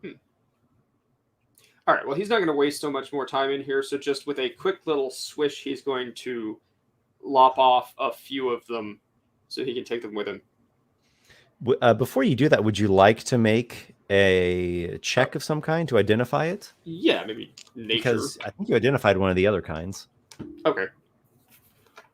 Yeah, this seems like a nature check might well work here. Which is something he's pretty good with. That is not natural, but it's a 20. This one die. Why, yes, indeed. You are looking at what's known as a dragon's blood mushroom, and seen from a certain way, they almost do kind of look like dragons. Sort of bizarre dragons, but dragons nonetheless. These can be harvested for alchemical reagents. They are a component that one might like to have on hand at an alchemist workshop or at an alchemy bench, because they have, widely adaptable alchemical properties to them. All right. Well, he's going to quickly pick as many as he can and stuff them in his bag of holding, and then clear out of there. All right, so you do that, and you just kind of like grab what you can, stick them in a bag, and rejoin. Try to get, your a party. decent amount. Okay. You all are waiting there. Aygir returns. Looks like he has blood on his hands, and he smells a little funky. What did you get yourself into this time, Aygir? Oh, don't worry about it. Adriel's just gonna like glare at you. All right, He returns the look with the absolute most shit-eating grin. I'm gonna say, I think it's fair that you let us know what you did when you come back with blood on your hands and you smell like you just got out of a stable. It's not blood. Just no, it's not blood. Let's get out of here, and then I'll tell you. I'll tell you when you're older. I don't think we want to know anymore. So, in Adriel's mind, Aygir has just, delivered a baby cow or something. It's like it's on The Office when Dwight tried to buy that wizard statuette from the store in the mall while covered with beet juice, where he looked like he was wearing blood on his like beet picking apron. Yeah, Adriel will drop it and like continue out. Okay, so it sounds like you all are exiting the cave. And once we're outside, Aygir will, especially to Vapor, he'll, hey, look at this, and pull out his bag of holding and pull a dragon's blood mushroom. Look at this. Dragon's blood. Huh? Bet we could get a nice price for this in Barnacles. Yes, and I can make a few good potions with that as well. I hear you could make a hell of an omelet too. Why would you make an omelet with something like that? Well, I've heard it tastes good. It's like a Racina steak, no? Maybe. So you see that Vapor, and you think, okay, yeah, this, I could make a potion of healing with this, or we could save it for just as alchemical reagents. So, Aygir seemed to just kind of haphazardly grab some chunks of it, and whether that's very valuable or not. A decent amount of them, and he wouldn't just like hack off chunks. He would pick mushrooms. He would like pick whole ones. So it's like a big mushroom. So in my mind, you ripped off or cut off bits of it that to your not exactly trained mind or just like, that'd be a good bit here. Like a pound or two of steaks. Yeah. All right. And you all have your sights set now on returning back to Barnacle. And that you do. You traverse through Tangle. There is one moment where you hear something howling not too far off, and you probably get yourself on guard and look out. But the howls, they go away, they die off, and nothing ever reveals itself to you. So nothing really materializes in terms of encounters or strange occurrences as you make your way through literally a tangle, a dense woods made of fungal growths, and you pass by the Fearbold village. You head southbound through the other kind of lighter section of the tangle until it clears, and you go along this coastal stretch. You hit the outskirts of the wharf. Then you're in, Havensport. Then you are passing through the port gate. And as you are entering the port gate back into the city of Barnacle, you are actually greeted by some people that recognize you all. Hail the Vanguard! And, someone that like Adriel and Walykos pass by, they refer to you all as Sir. Sir Walykos, Sir Adriel, honor to you. Thank you. Adriel says nothing. Yeah, I just nod at them, give little waves. Just, general sort of not brush off, but the sort of thing that's expected, but not anything personal. The little Queen's wave. Yeah, Adriel like when they mention his name, he kind of like turns his eyes, looks at them, then just like looks back and keeps walking forward, says nothing. Oh, he's so gallant, so stoic, that one. You pass by a certain guardsman. I'll be right back. Mm-hmm.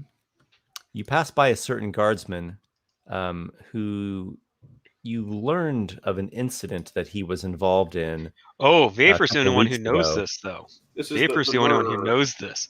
Is it just Vapor? I thought Okay. Yeah. we all did. Well, you know Okay. of the incident. You don't know who the guard is, though. Vapor's the only one who knows this. That's right. Okay. So, Vapor, you alone recognize one Wayne Cumberbrick, who, as you heard it told, he had been demanding outrageously high entrance tolls from Fearbogs. There was a dispute, and he, as it was told you, he beat a young Fearbog man with his mace and ended up killing him. I didn't kill him on the spot, but it bashed him into unconsciousness. And the Fearbogs took him away to care for him, and he died later that day from the head trauma. Only Vapor knows this, right? Only Vapor knows that is the guard involved in the incident. He is an elven man, has kind of a rough complected face, middle-aged, somewhat stronger. He's got a helmet on and some light chain armor, a tabard of barnacle.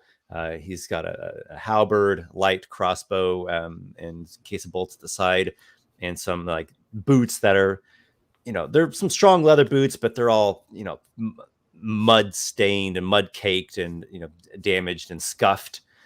And so it looks like exactly who you would cast as a crooked cop in this setting. Well, he looks like a rough person who his gear looks very worn, and well, there he is. Does it mean anything to you, Vapor? It does, but at this point in time, he can't do anything about it. Now he knows really who this guard is. He'll deal with it later. Do you throw him a glance? Well, he's probably looking around with his one eye. So his eye probably settles on the guard for a little while longer, but then moves on. Okay, so you do have your eye upon him you linger for a moment. He shifts kind of uncomfortably and says, "Hail to the Vanguard." Vapor just nods, and his eyes are already moved on to someone else is staring at that person. So mostly was just kind of oh, I know who you are. I don't know who you are. Oh, I might know who you are type look as he's moving through the crowd. Did Aygir notice? Did Vapor do it conspicuously? No. The impression I got is that Vapor just did it kind of, privately and without much, not making a scene out of it. Yeah. Well, he knows there's no point in raising a scene at this point, as much as he can feel the troll's blood roaring to respond to what this guard did, but it's his logical mind is going, there's no point in reacting. Because this is the guy, if Aygir knew, he would consider taking a page out of Adriel's book. Yeah. And the problem is they're trying to get into town, so he doesn't want to cause problems. And Adriel has no idea what this is, so he has no reason to do anything. So the Vanguard has returned to Barnacle. It's very late in the day. The sun is sinking low, and then tomorrow there's word has reached the Mantevale Tower that tomorrow you have an audience with Duke Orman and a few other noteworthy nobles. It was Walykos who had implored that you meet as quickly as possible to speak about the further implications of the Night Stalker situation. Yeah, it's kind what's urgent. beyond the Night Stalker. Yeah. Vapor is going to head to the Broken Tower if he's got time to do that. All right, so you all have returned, and you have this evening if you want to do something of import. Is Vapor going alone to the Broken Tower? Oh, that's anyone's welcome to join, but Vapor was not. He didn't. It's kind of just said he's going there. If someone comes with, someone comes with. Nope. Adriel will just make his way back to wait, when is the when are we meeting with the Duke again? Is that's morning. not the day, is it tomorrow? Yeah, so Adriel would Tomorrow probably just head back to his home. I don't think I have anything in particular to do at the moment. Yeah. Yeah, honestly, resting makes a lot of sense. I'm sure everyone's still pretty tired, and you just did this all day long, trek through the tangle. I'd probably like just spend the day like, cleaning up my armor, sharpening my blades, just doing daily things to get myself ready for the morning, and if we have to go out again in the wilds after the meeting for some reason. Makes a lot of sense. Vapor, who is ever the impassioned one, with a touch of troll's blood running through him, he marches his way over to the broken tower, raps upon the big bronzen, gargoyle-like knocker at the door, and the big, massive door is hauled open by Adelmond, the dwarven mayordomo, who is familiar with you. Oh, Vapor, you've come at an awful time. Come in, Master, I'm here. And he trots back. He just opens the door and brings you inside, and then he hurries back or scuttles back. Something seems to be troubling him. What seems to be the matter? So you poke your head in there, or you walk in there, and you see there at the base of the staircase, here at the ground level, Canis Spindle is actually on the floor, and he's, "Oh, no, just give me a moment. Oh, blast, it's not, there's that loose bolt there." Aygir walks over and starts helping him up. This was just Vapor who went, unless... Oh, sorry. Yeah. I missed that part. I was away from. Indeed, it is Vapor alone, but maybe Vapor has the same reaction. Yeah, Vapor will go over and try to help him up. Okay, so you see Canis Spindle now, and you're in this real cluttery hallway where they've got boxes and crates and barrels and art objects and all kinds of relics and stacks of documents and just a bunch of junk that probably needs to get cleared out of here. And you see Canis Spindle, and the leg braces and the arm braces that he normally wears are not currently equipped to him. And he has this different set that they have these kind of spring joints, or you're not even quite sure what it is. And they're shorter. It looks like some other contraption that he's built. And he's just lying on the ground. And, Adelman's fussing over him and trying to lift him up. And Canis is, in pain and trying to calm Adelman down. "Vapor, my boy, you've come at an awful moment. I had a bit of a spill." No, it seems like you came out at the right moment. Let's get you up. And Vapor will...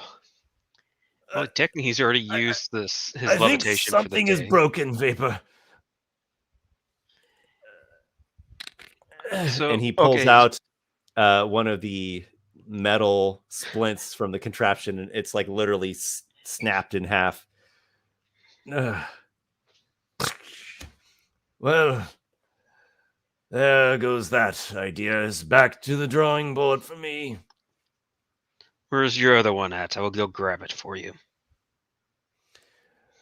Oh, mercy, will you attend to young Vapor here? And the homunculus flies about you and motions you go up. Vapor up follows the stairs. him. Adelman, man the hoist, please. Yes, I'll help my Vapor. Just stay where you are, then. I don't want you coming upon any grievous harm, my lord. And Adelman as well climbs up the stairs, gets you into the cage, operates the hoist crank, gets you to the upper loft, which is, again, the spacious area you've seen before that has all manner of different objects and junk stored and heaped up. And then his big chair. And then next to his chair, you see his typical leg braces and arm canes that he straps on. You collect that, you go back downstairs and start helping him get fitted up. If you would help me get back up these stairs, these braces are not well suited to ascending or descending steps. I will aid you. It will give me time to explain my reason for my visit. I know you and your company. It must be of some pressing matter. It's a personal matter to me, there's mostly. no end to the strange exploits and interesting investigations you all entangle with. Steady now, steady now. Whoa. Yes. So you get up the large set of stairs. You and Edelman help get him into the cage, and he gets lifted back up to his loft, where you join him shortly. And he's, just kind of collapsed on his chair. He's got like an aching back and hip. And where is my pipe? Where's my pipe?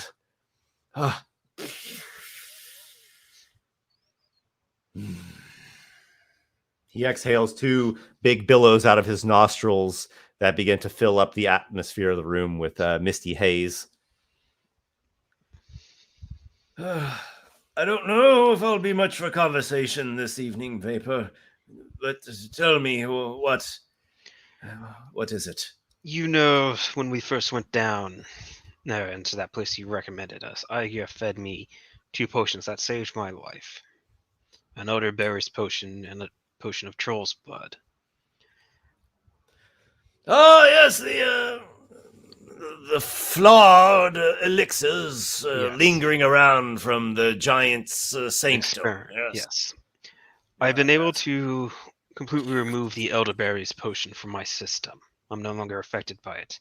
But the troll's blood came with several major flaws.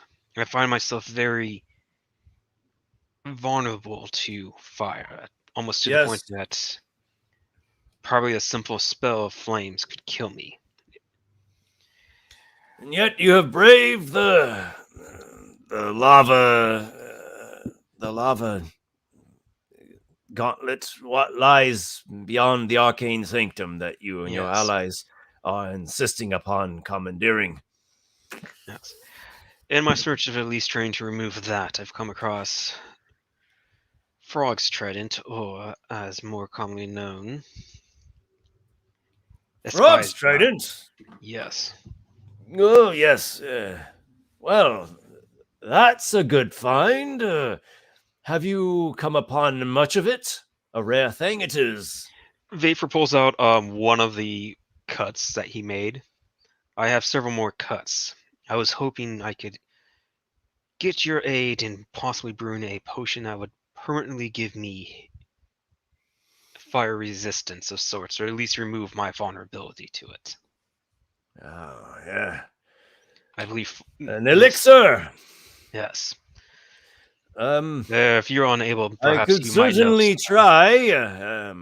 I have been plying my hand at alchemical experimentations and potion brewing for many a long year. Do you have any other components that I might utilize? This will probably not be an inexpensive task.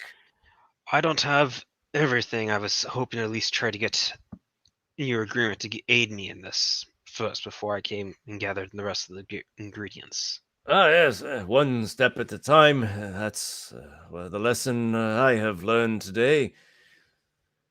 Very well. I couldn't say no to you, dear Vapor. Couldn't say no to you at all. Thank you.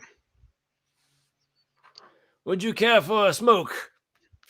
I do not partake in that, but thank you for the offer. Fancy that!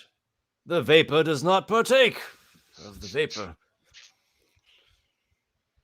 Well, I suppose once you are the smoke, you have no more need of external libations. No, I grew up, we did not have time for that. I ate it in my mother's shop more often than not, and any injuries I received were treated with herbs and potions. I didn't have, so for pain, I just took some healing ointment and herbs to soothe it. It seems to have worked. You're standing before me in one whole piece. Missing Would one you thing be on wanting me. to leave the Frog's Trident with me, or will you be taking it along He with pulls you? out 2 of the vials and hands them over. I'll leave half of it with you. I want to send at least one sample home if I'm able to. We'll safeguard them along with the rest. Mercy, if you will, please. And then the homunculus comes and collects the vials and takes them off to the workshop, which is the adjacent chamber. Yeah. Well, if you are able to provide some additional reagents, a nice base palette that I could work with, that would be useful. If not, I will see what stock of my own I could have to spare. Let me head back to where I am currently residing and check my stocks there. I might have some that I can provide, if not all of it. I'm not sure off the top of my head. So be it, my boy, so be it. Oh, before you go, word reached me of the grand ceremony that took part. So I should like you to pass along my congratulations for the knighting of Sir Adriel and Sir Walykos, and likewise to you and Aygir for attaining the rank of Magi.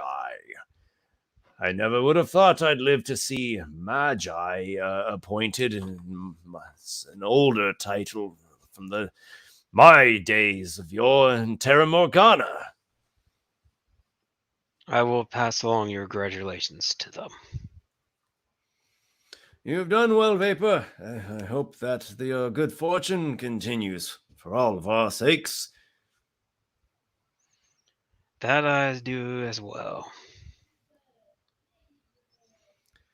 Unless there's anything else that you wish of me to aid you with now, I will be on my way. I'm going to rest. I will wait on your call whenever that may come to begin the experimentations with this elixir you are so needing. He does one last thing real quickly. He cuts himself, fills up a vial with his blood, and hands it over. I don't know if you would have any use for it. Perhaps you might find something that can aid you.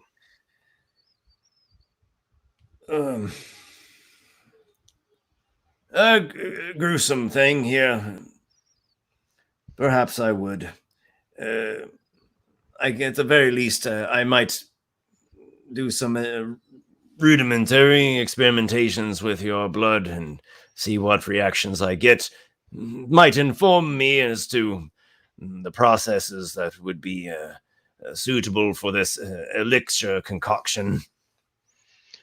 Well, any results you get, I would love to see. They would be able to add to my own experiments I've been conducting on my own blood. They are lovely to see. Yes, they are. But you'll make up your own mind exactly what amount of beauty they contain once you lay your eyes upon them. You're a strange man, Vapor. A strange man. Vapor pretty much says his goodbyes and heads on his way out. Caterpillars. Yes, her peaches are the most juicy in 12 districts. It does not matter. No, there are not 13. We've discounted the one. No. Betrayers, a lot of them. All right, so he's kind of fading away. He's self-medicating. We're just going to let you take a nap there, Esper. We figured that wasn't you role-playing. It's like, everyone, let's be quiet and just let the session pass. All right, everybody, time to take a nap. Get out your your rugs. One of us will just GM for a while. All right, I'm the DM. I can always use a nap. Okay, so Vapor, Conaspindle is kind of out of sorts. He's injured himself. He's self-medicating, and he's lolling off into his poor guy ambrosial slumber. And Edelman sees you out, and you've got the ball rolling on this process that hopefully is going to bring you some relief from your vulnerability to fire. Yeah, and he is going to stop off at his apartment real fast before heading to where the rest of the party would be at. Because I think we're still staying at the tower, everyone? Well, what do you all think? Do you like the idea of still having Aygir and Vapor convene at the like lesser Manteville Tower where Adriel and Walykos live? No, actually, Adriel would not want Vapor here. Well, so no, they have. Well, Aygir has his plot of land by the entrance to the Arcane Sanctum. And honestly, that's probably where Aygir is right now. Is in the actual Arcane Sanctum. That's where he would have gone if we're just waiting. Yeah, sure. All right. So here's what I imagine: Vapor, you stop off at your apartment, you collect a few of your effects. It's nighttime now, not late, but the sun has sank 30 minutes or an hour ago. And then you go to the Storm Tower, to the lesser adjoining tower, the Roost, right? To the Raven's Roost, as we might call it. Yeah. The aviary, perhaps. And you knock at the door, and Ginteljar, the house guardsman, also Adriel's father, his natural father, dwarven fellow, he says, "Vapor, Adriel doesn't want you coming around here. I'm sorry, I can't let you in. I hope that you'll be sorry about. Well, it's a shame that there's this bad blood building between brothers in battle. It doesn't sit right with me, but we're gonna have to give Adriel his time, and I'll see if I can talk some more sense into him. But for the time being, I think it would be better if you give him the space that he needs." Let me ask this then: is Aygir here? Aygir's not. He said that you could find him at your place. He emphasized the Vanguard's meeting place. Thank you. I bid you a good night, Ginteljar. And you as well. You as well. Vapor heads on his way, and he will head to the Sanctum to find Aygir. Okay, so it's night. We've got Walykos and Adriel at the Storm Tower District, at the Raven's Roost Tower. We've got Vapor and Aygir down below the crumble in the Arcane Sanctum. Is it just resting, or is there something important that you all would like to do before this meeting the next morning? Vapor is writing a letter to his mother. It's a separate letter than what initially he gave to Aygir. And he's planning on preserving one of the cuts to be sent to her along with the letter. One of the units of Frog's Trident? Yes. Okay, so you set up a missive, and it sounds like it's just like a fairly simple letter, and you get the Frog's Trident protectively sealed, probably in a bottle so it doesn't go bad or something. Yeah. Packs moist cloth in it to keep it hydrated and also so you get that, who knows, maybe it will take up. You get that sealed up, and then probably the next morning you'll arrange for its delivery, which is getting it from Barnacle to the Cloud Step is actually quite a journey. So it's fairly expensive to get that sent. Now, you, given the wealth and status that you have by this point, it's not that much. It's not that big of a deal for you. So it'll cost you, maybe 10 gold pieces, maybe not even that, probably 5 gold pieces. Okay. But it's sort of an adventure to get it there. Yeah. A lot of that money is like there's like guards that have to get hired, and it's going to have to be on some kind of special caravan that goes out there, like protected caravan. It'll probably go along with a bunch of other trade goods that pass back and forth. And it's not going to be like tomorrow. It's going to take a while. Yeah, he figures though that you might get there sooner than it. Yeah, he doesn't know, but it's one of those things he wants to get it going. And he's kind of trying to keep stuff rolling, and he also promised his mother and sending letters every so often. So this is him keeping his promise to that. Who leveled up, just out of curiosity, after the long rest? Well, we're not there yet. Let's talk about that. I actually wanted to talk to you afterwards on that, Esper, because I'm not going to do that right now because there's something I wanted to talk to you on. that because Okay. well, Aygir has something he's going to do at some point to get himself half a milestone, assuming the the little fungus expedition didn't. Yeah, actually, could I? I'm curious. Does the Storm Tower where we lived? Are there like books? Like, do we have like a library or anything like that? Yeah, because Crispin Hallows is a house wizard, and so I mean that's more than just I know spells. He's like a scholarly person. I'm sure he maintains a private library. Yeah, I guess. Let me think. Yeah, I think part of during my like downtime, but like before the long rest, I guess, or maybe during it, depending on how it works out. I'd like to like get some books, if there are any on it, and read more about Belvondor. Try and learn a bit more. I don't know if there'd be any books on that, or if I could find books just on giants in general. Like, if there's not books on Belvondor, books on giants in general. Just turn on the History Channel. I mean, he's like the Hitler, Yeah. of Yeah, I this know. I world. just like, well, yeah, I know. But like, just looking into like anything that might not stand out to like the normal person, or like like finding You're anything looking for that's some like deep cuts, yeah, exactly, yeah, something that Okay, maybe not so like a normal. I have two immediate options I can suggest. As always, if you have a different idea, just let me know. So one way is to like wait until after the meeting and stuff tomorrow.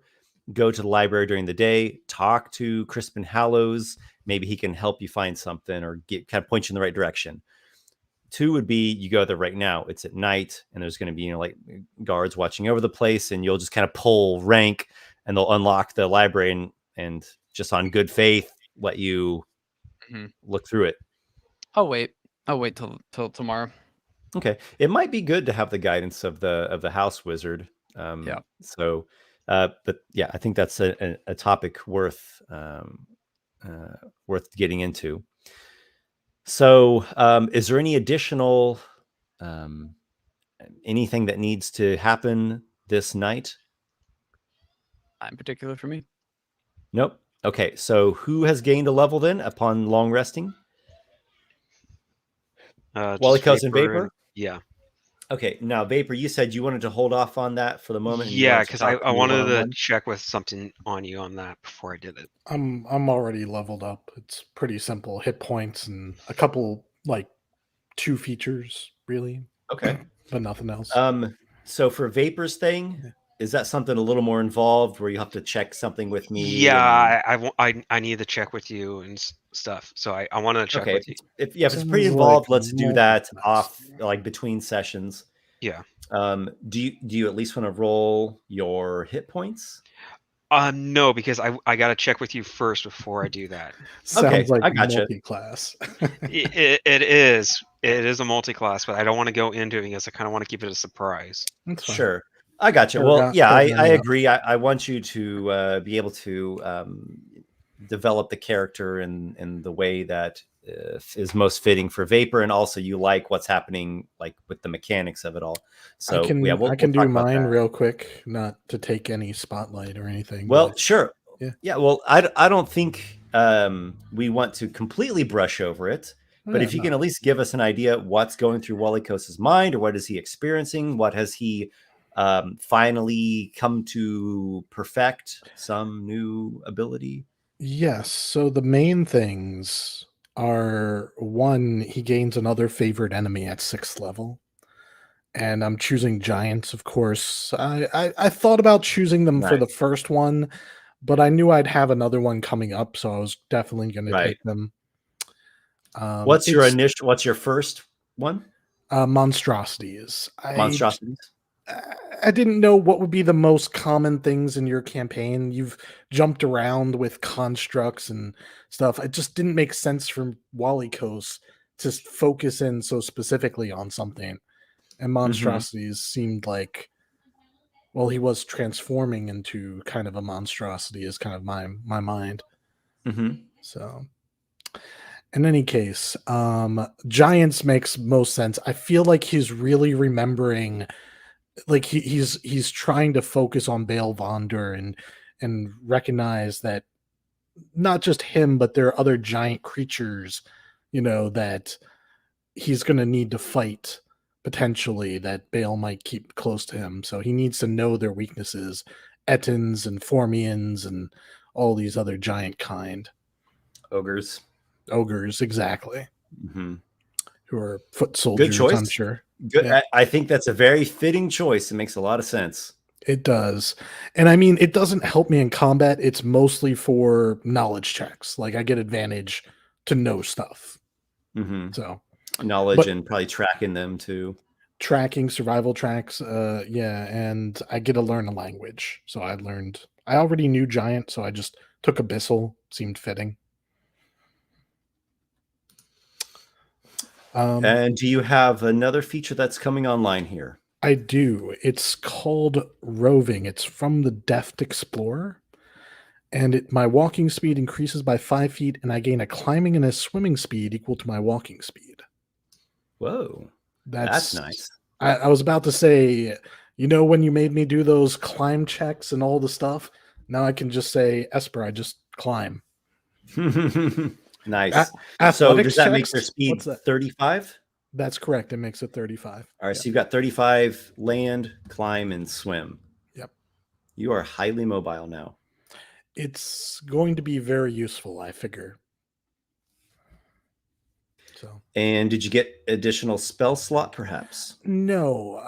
Rangers really get screwed on spells. I'm not gonna lie. I'm very disappointed in spells as a ranger.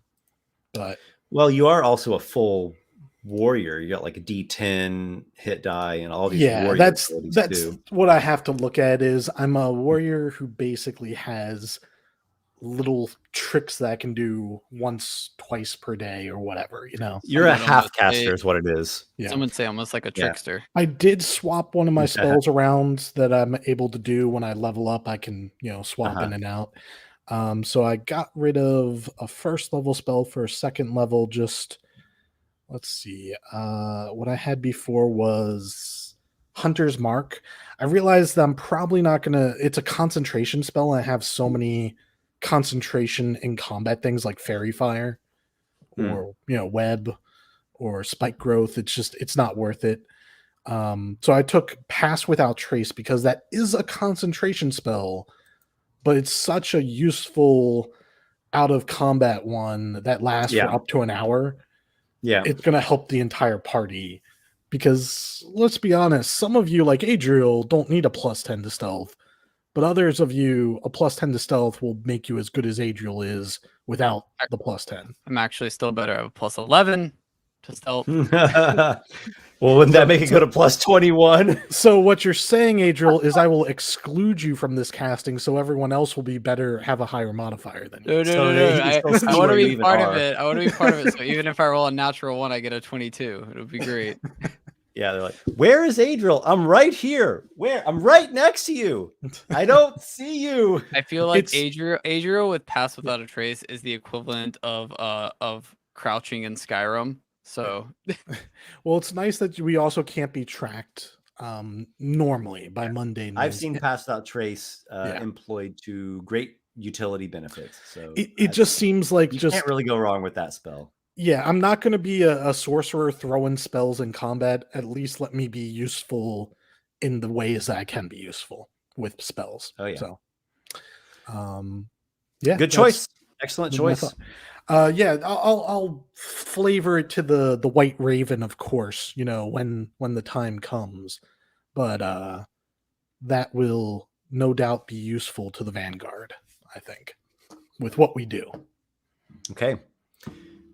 All right. Congratulations, Walykos, and the other 3 will be not long after you, I am suspecting, in the leveling up. Yeah. I suggest we cut to the meeting with the Duke. I like it. I think moving things along is the way to go, and we'll see how far this gets. The dungeon. Yeah. I think that's cool. If we can get to that, I would be pretty pleased.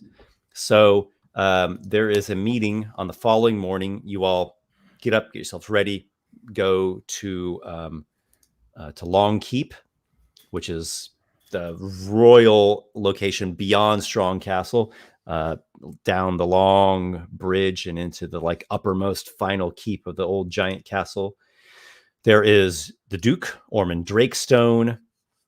Are a few different knights present, such as Penn Drakestone, this kind of premier elder knight of the city.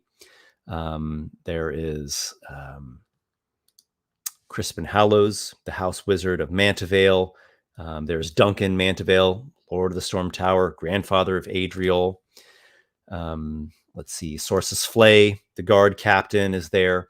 There's basically those main core NPCs who are in the know and involved, and it's really pertinent to this whole situation that's been going on.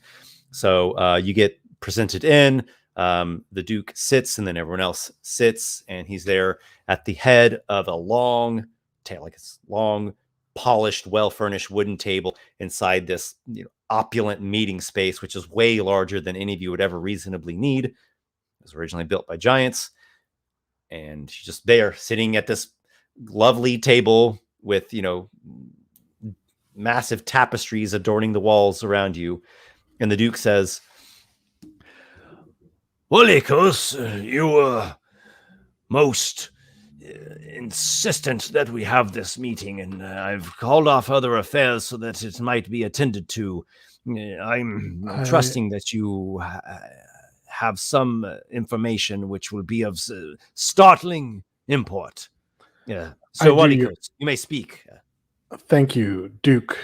I'm sorry, his name. I just want to make sure to get it. Ormond. Correct. Yes, I did write it down. Ormond, Duke Ormond. Thank you. I would not have bothered Seneschal Crane Wellings if it wasn't of urgent importance that this information reach your ears.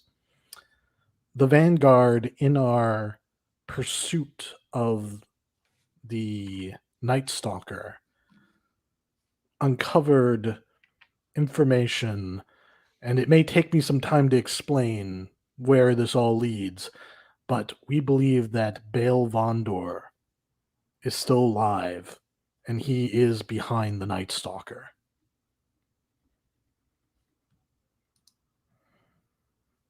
Does this match your information?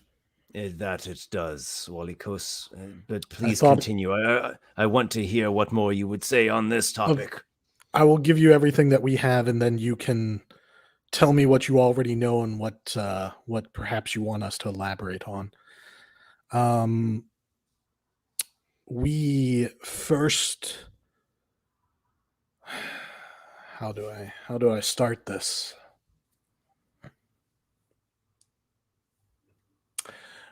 Well, let's just say that the Vanguard, we have many friends throughout the city. Contacts that Adriel, from his noble, connections, have gained. And one of them came to us to tell us of this Night Stalker, and that Baal Vondor was behind the Night Stalker.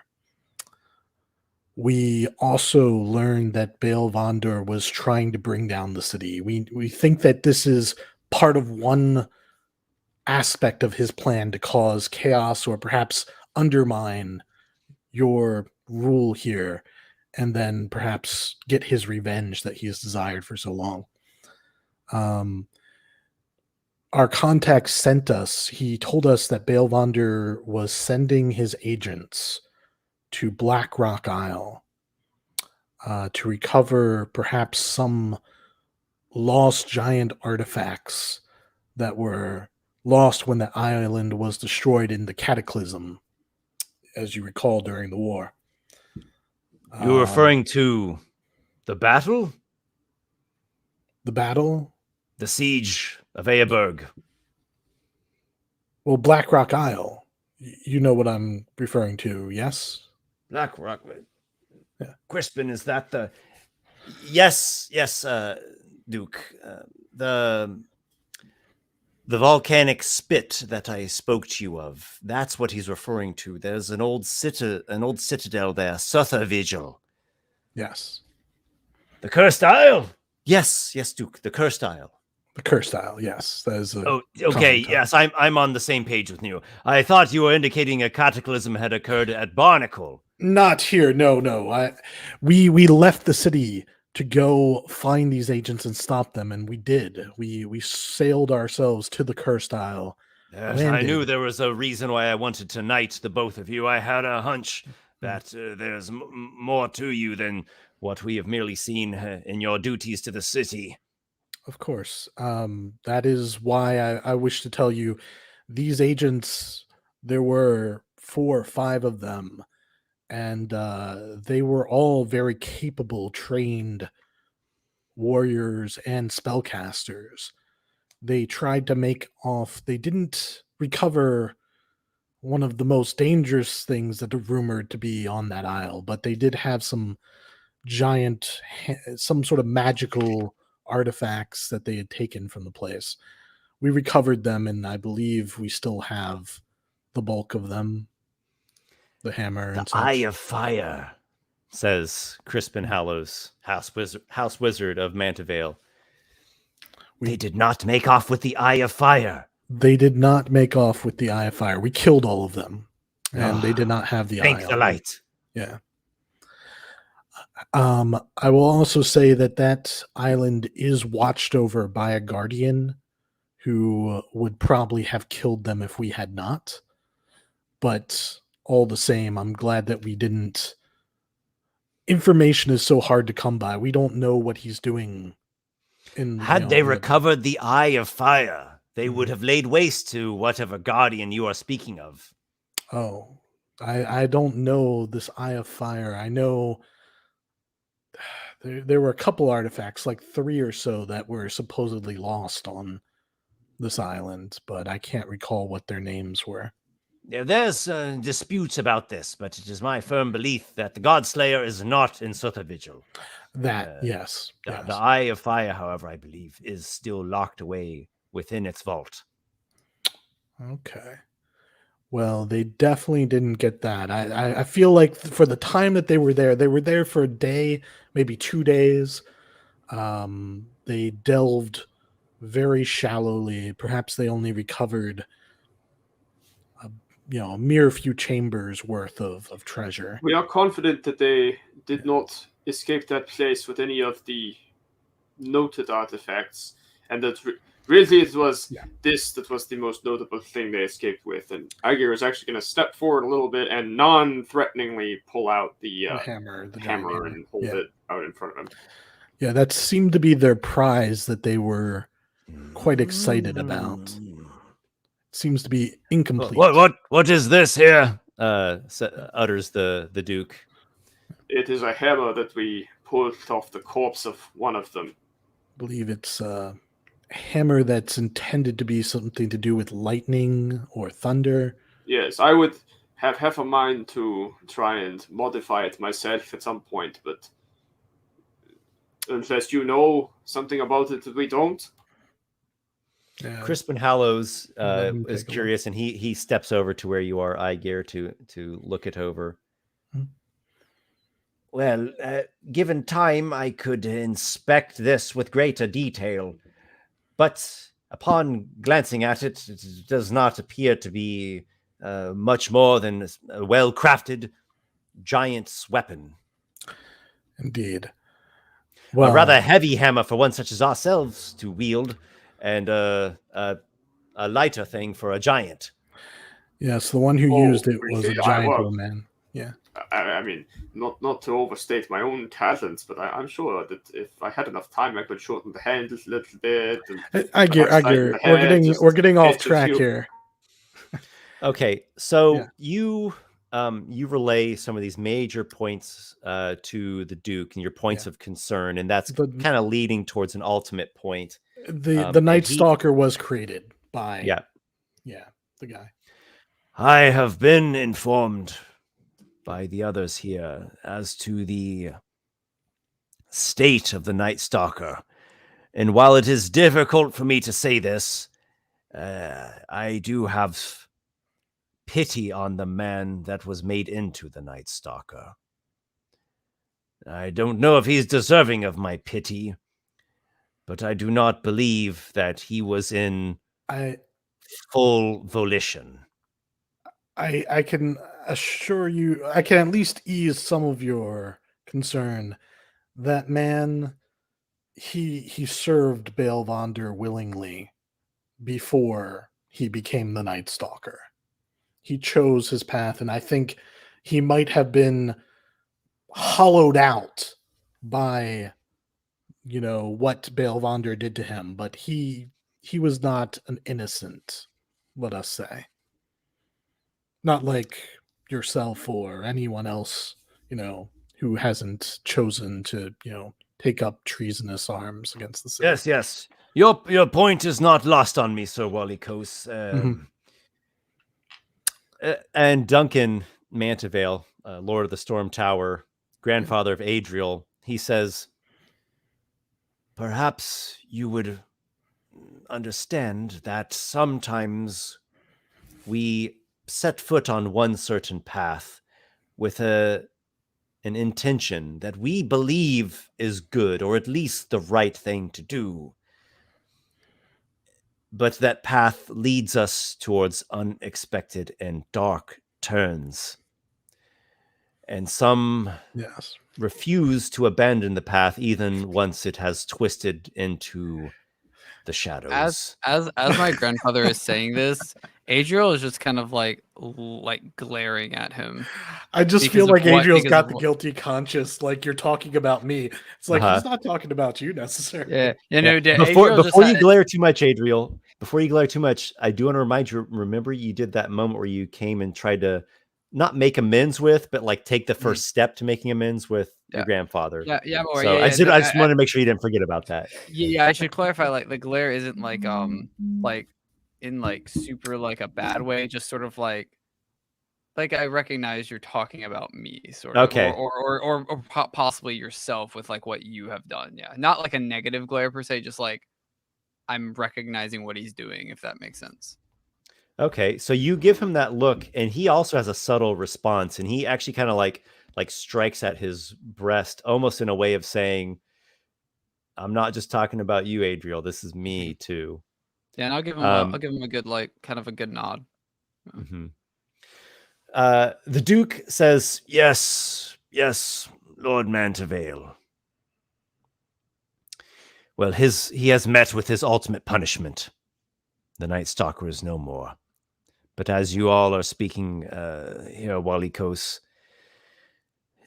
I am troubled by the thought that this Balvander, giant lord of old, if I might call him a lord, mastermind perhaps, magus, still lurks somewhere, perhaps on this very, in this very nation, on Haven Isle, and that his thralls and others that are fulfilling his bidding are carrying out plots and whatever commands he gives to them." Sorcerer Flay, guard captain, he actually stands up. "Duke, Vanguard, gentlemen, I am in agreement with Walykos. While I did have my skepticism initially, I do feel that there is something of a tangled web just under the surface within Barnacle. I do not know how everything relates to the other, and I don't know exactly where this is all heading. But there is something amiss. Duke, I have come upon something which will probably trouble you further, but it must be said.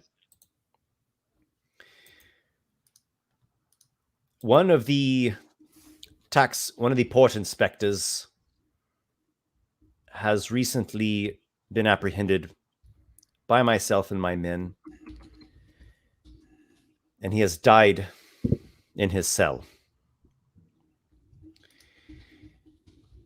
It was brought to our attention by an informant that there was a strange discrepancy in taxes collected by one of the port inspectors. Through my own investigations, I was able to narrow it down to one Markinuk Zivi.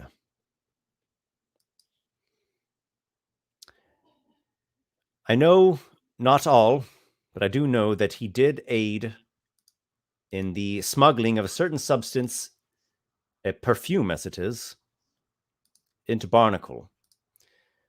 This occurred some weeks past.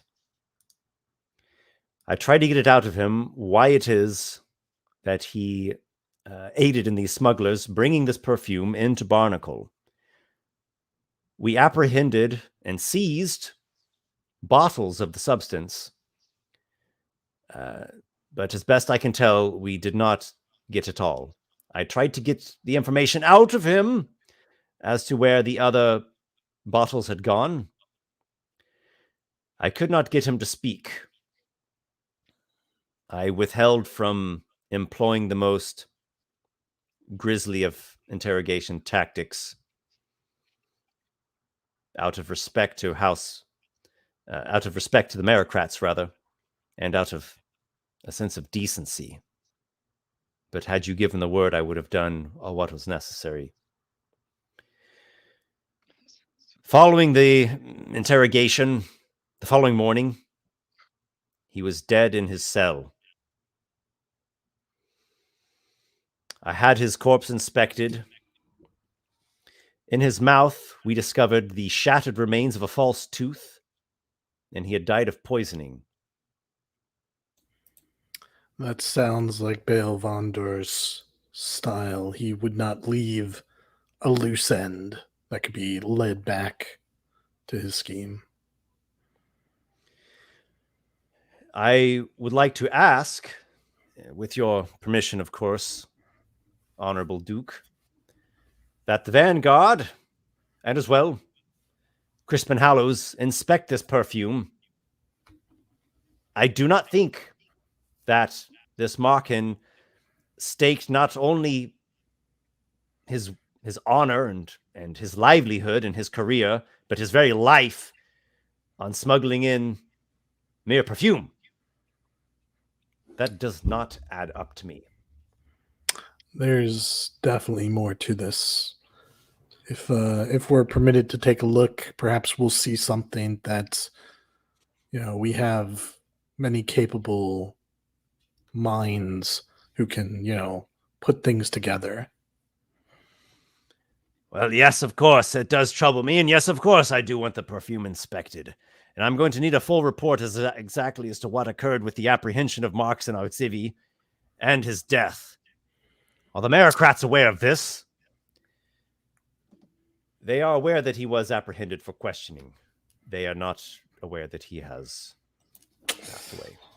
That's perhaps even part of the plan as well. Perhaps they wanted to... Well, they wanted to... Baal Vondor wants to stabilize the city. I think destabilize, you mean? Yeah. Yes, is that not what I said? He wants the bad blood to be overflowing like a foul stew in his pot. Yes. And then, once we are divided, seize the city. I don't know. How can one giant seize the city? Does he have that many thralls that he could defeat all of our knights and soldiers and even the Vanguard? If I may, you did see what happened just with one fear tactic in the form of a murderer. Imagine what he could do if he had more agents in the city. And if I may, perhaps it's time for squabbling natures to be put aside. We have to do something.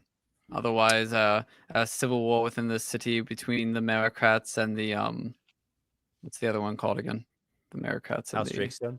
Yeah, with or you could say Drakestone loyalists if you want to talk in like civil war terms. Yeah. I'll say the Drakestone loyalists and the merocrats. These squabblings have gone on for far too long, and it's weakening us. It's making it much easier for Baal Vondor to do what he can Makes it I'm easier for sick of him it. to. says the Duke, nearly like spitting as he talks. As am I, Duke. I fear the Merocrats will not be drawn into unison, seeing that Markanaxivi has perished in our hands. I have appointed you two as Magi. Fulfill your title. Examine this perfume and let me know what it is that you find. What it might be masking. Yes, that's what perfumes are meant to do. Mask stenches. And you as well, Crispin Hallows. I know that you are a capable alchemist. Shite. Perhaps we could also speak to the Merocrats. Myself, I'd be comfortable with representing. Well, We could maybe come to some kind of agreement. the Merocrats, it is difficult because if you give them an inch, they'll want a mile. It's not as simple as just giving them what they want. Of course not, but what's worse, perhaps coming to some kind of arrangement where you get some of what you want and they get some of what they want, or having Belvondor take over the city.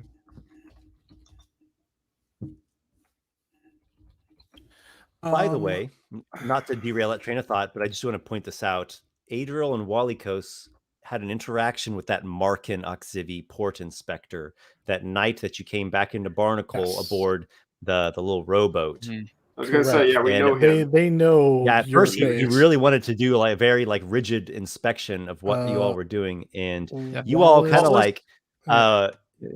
Markin Yep. Oxivi. Markin and you all Oxivi, kinda- Brendica, Couchin, and Morty Greylove. Mhm. Yep.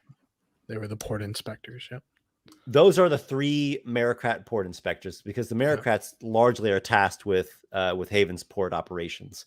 So Walykos and Adriel kind of bamboozled him, and when it kind of finally came down to push came to shove, and he had to like wield his authority, he suddenly changed his tone, and it almost seemed like he wanted to not draw too much attention. Yeah, and he is America. And then you all got away, and he didn't follow up with it. Yeah, and he was America. Yeah. Yeah. So so the Merocrats, how complicit are they with this? Who can say?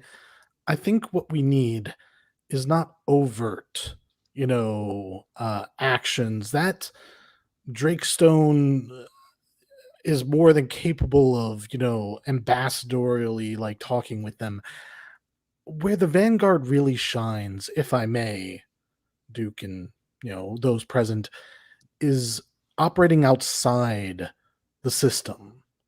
We can go places, we can do things that no knights or regular guardsmen can do.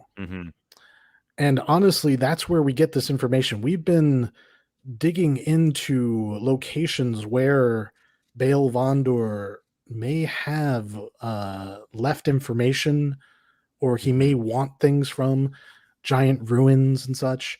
We might be able to find out his plans by digging into this. Yes, I actually do think I agree with Walykos here. I'll take back what I said earlier about perhaps talking with the Merocrats. It could be better if we sort of remain a neutral party in all of this and dig on our own. And I like report it. back.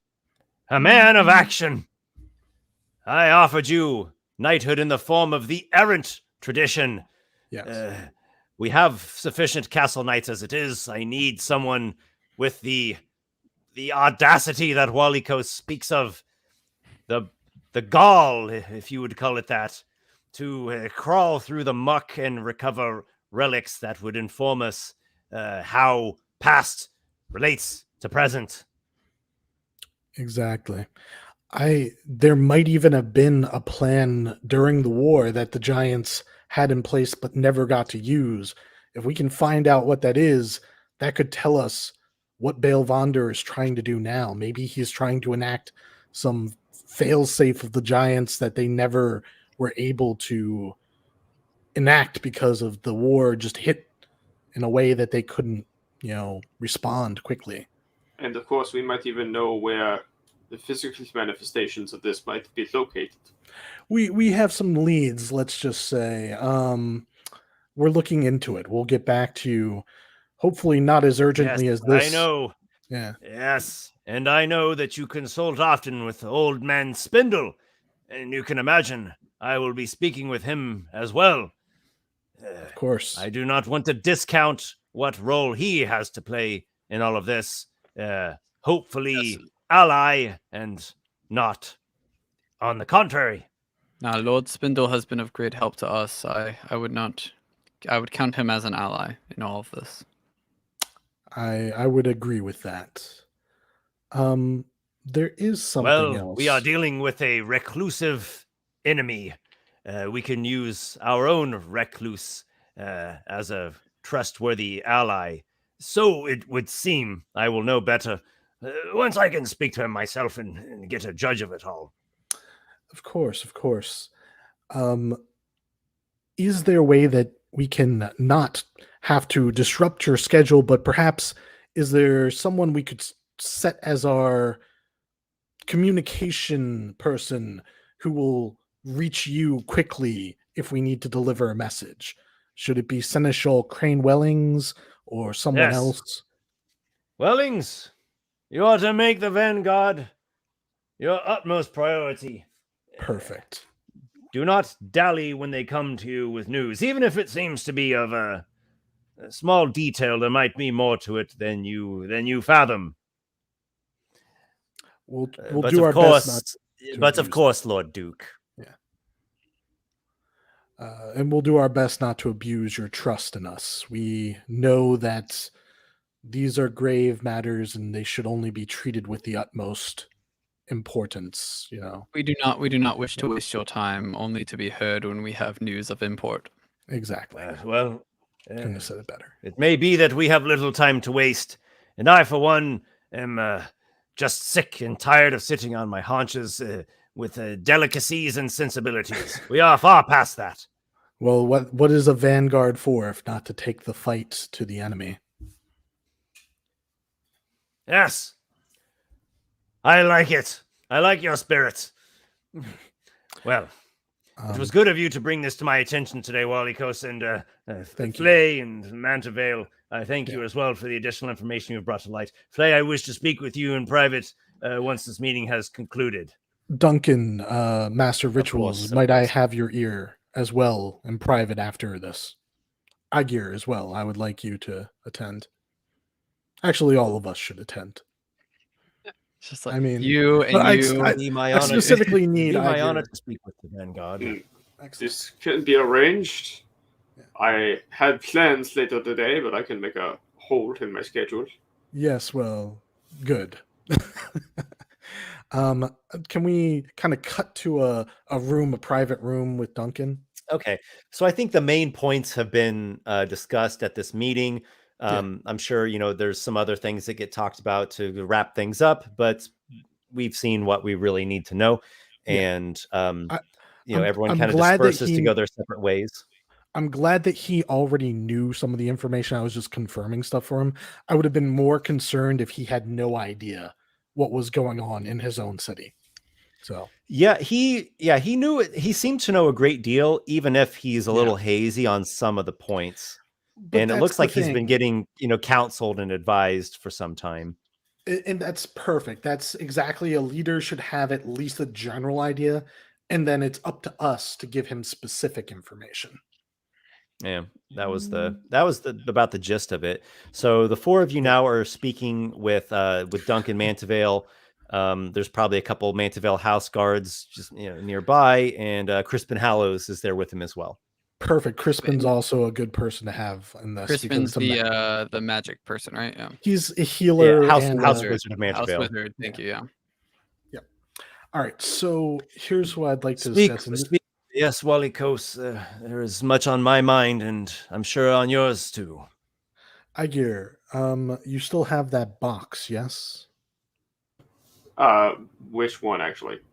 We have a couple of boxes. Specifically, the strong box, the mysterious box from Drism Teague. Hang on a second. From the We've ship. got the giant box, From the the shipwreck? Manteville box, the Drake box, the Vapor box. Getting my hard notes out here. I am talking about the box that has a password to open it. It's completely sealed. Kelp Club and Giant. Didn't we open? Wait, didn't we open? Wait, did. we opened a box. Yeah, we opened that box, right? We did. And what's inside that box is it's a picture. It's a painting. I thought Spindle still had that. Wait, No, we took that Or it's back. been a while. Remember, It's we been a very Yeah, you didn't while. let him. You didn't let him keep it. correct. Okay, We okay. took it back because we were leaving the city, Okay. and we were yeah. concerned about we might need it or something. I mean, Who's carrying this right now? Is it Aygir? Yeah, well, I'm asking Aygir if he still has the box. he does. Okay. I didn't secretly sneak and take it from you, Also, through this- secret this rolls is- with Esper. This At is the some strong point. box. This is the strong box we found down below. Yeah, It's it's the same strong box. Yeah. Yeah, you found it. You found it in the old arcane sanctum, giant layer place Aygir- beneath the crumble. Aygir, give me the box, please. Here it is. What are you going to do with it? All right. I take the box and I show it to Duncan Mantevale and Crispin Hollis, and I say, we found this in a giant's laboratory. It's hard to say exactly what it was. It was a giant ruin. It was a workshop, at the very least, if not. It was something definitely else. it was definitely a fire giant's lair, shall we say, their ruins. It is where they made dwarves into. Well, what they made dwarves into. And it was, yes, it was well hidden in a secret compartment, further protected by this lockbox. As you can see, I show him there's no hinges, there's nothing to, no keyhole. And I say, and further, a magic word is the Fearful only thing way. that. Yeah. The magic word, and I say it in giant, kelp club, and it just kind of unseals itself. Further, there is a painting portrait inside of very powerful magical nature. I wondered if you might perhaps take a look at it, and perhaps you can help us figure out how best to use it. We believe it has teleportation magic involved that would allow us to transport great distance very quickly. You reveal the map. the thing, canvas. yeah. You reveal the canvas, The canvas, yeah. which is a very well done painting, like an oil painting, Yeah. that shows what is now called Barnacle, but it's the older version where it was just Castle Eoberg. It didn't have all the elven stuff built on top of it, and it's not in ruin, not partially in ruin after the siege. So Yeah. it's just the giant's castle in the way it was of yore, and it's this view. It's kind of like an up. It's not a completely bird's eye where you're totally top down, but it's from up in the sky, right? Yeah. Not to tone break or anything, but it's almost like how we would modern day call it, maybe like a drone angle, right? Yeah. Where you're like at this 3/4 view from higher up. So Which is and beautifully interesting. rendered. Yeah. Yes, it's very interesting. Because where it would take us is up into the sky. Yeah. Yeah, so we just need Featherfall. Yeah, what you all had speculated with Conda Spindle and the study that he did, Yeah. Conda Spindle basically said, I think this painting serves as either a portal or it opens a portal. It has something portal-like about it. Yep. And it seems like going through the portal or activating it puts you from the point of view of this painting. You see. Exactly. And so we just need to know how to control crazy. It. Yeah. Right. It seems kind of crazy because if you literally were right there, you'd be like falling into the coastal waters close to Barnacle. Yeah. All right. So that's kind of in your heads in the background, and you present this to the Master of Rituals and to the House Wizard of Manteville. Yeah. All right. So the first thing that they do is just kind of make knowledge checks. Like, do we recognize this kind of thing, or have we heard of this kind of things? They do not initially recognize it. Okay. It is a lovely painting. It's not in an elven style. It is in a giant style. Try using detect magic if you can upon it, and I'm sure that you'll quickly understand why I'm showing it to you. Okay, so Or Crispin identify Hallows, magic. Yeah, either or. Crispin Hallows casts. He casts an identify spell, pulling out a small like pearl on a delicate chain as he does, holding it over and chanting some arcane phrases. Yeah.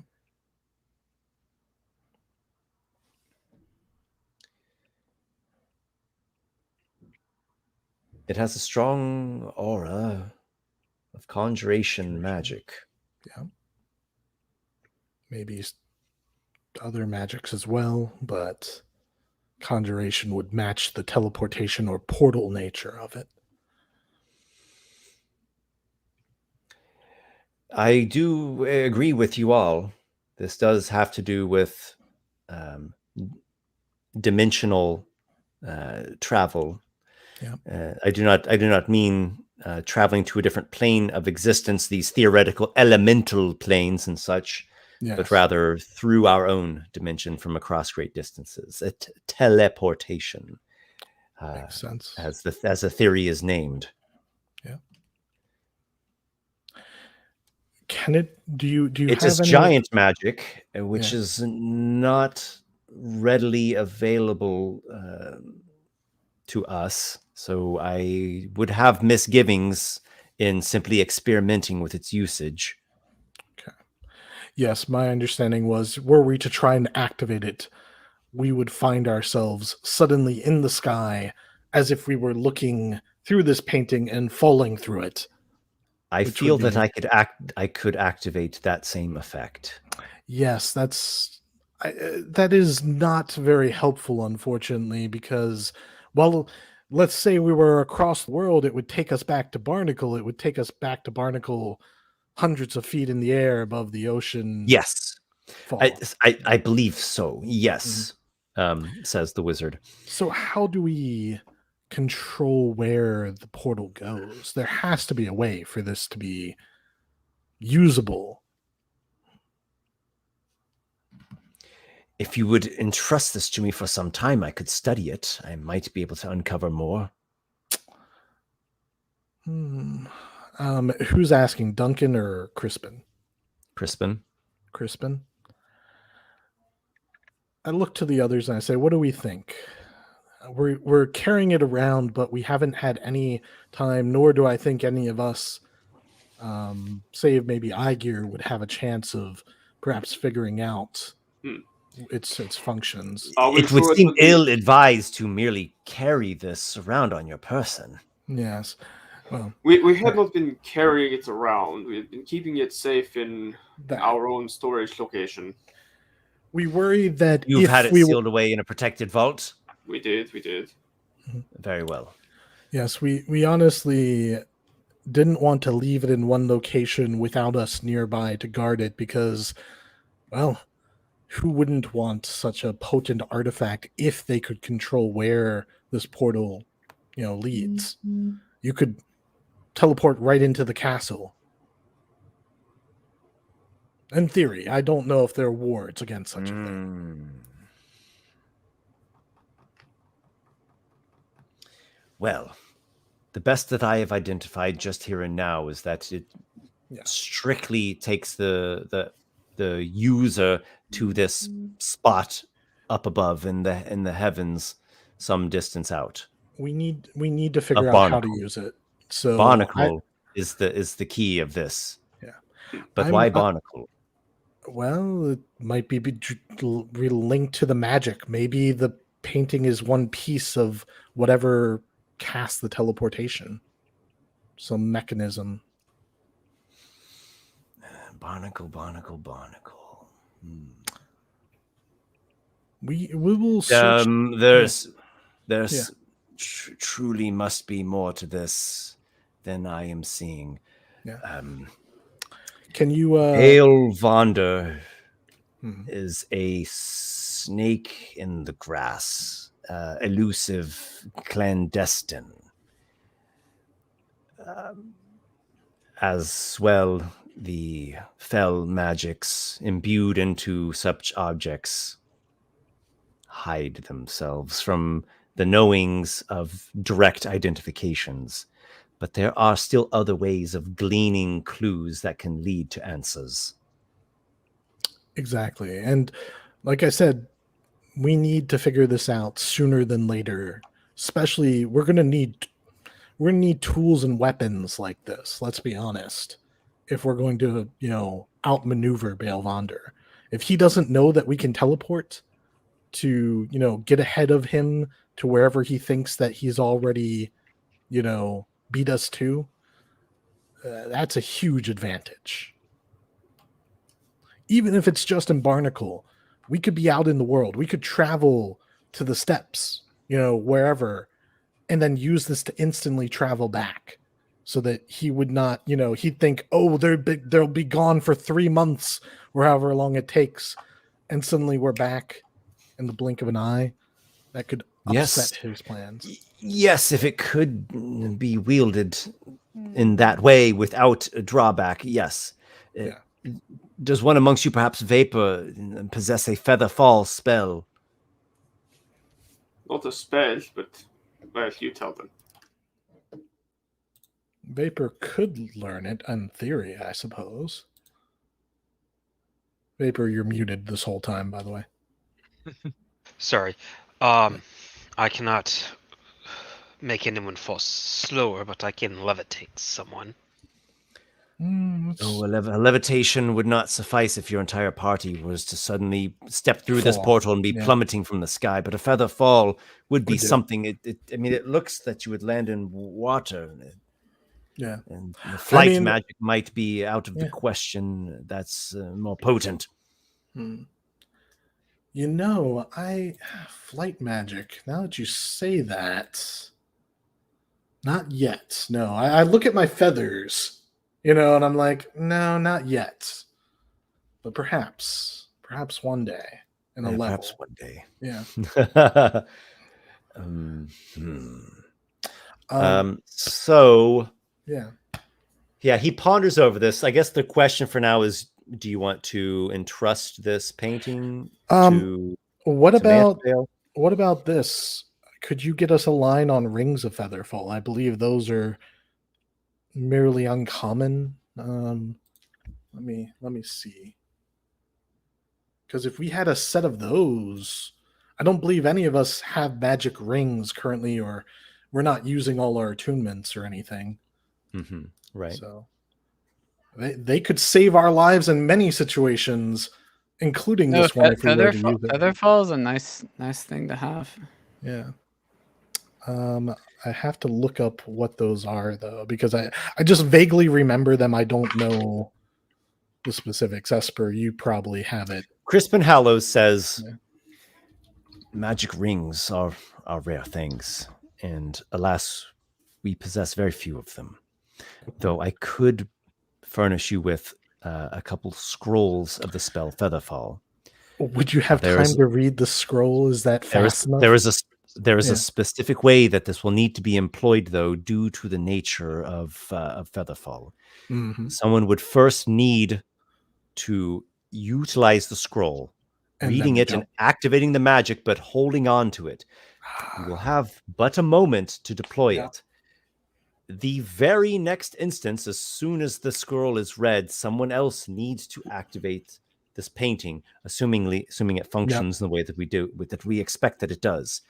You will then all be pulled through, or perhaps you'll just have to step through. Yep. And upon doing so, the person holding on to the Featherfall's potentiality releases will release it Yep. onto you all. That makes sense. If you could get us some scrolls of that, even one scroll of that or more would be before we do. I could provide you with two offhand. Perfect. Before we do Vapor, Aygir, Walykos, are any of you able to cast this spell? Yeah, Vapor should be able to cast that magic. I would need to. Are you able to do it consistently, Vapor? Well, it's a scroll. He just reads the scroll.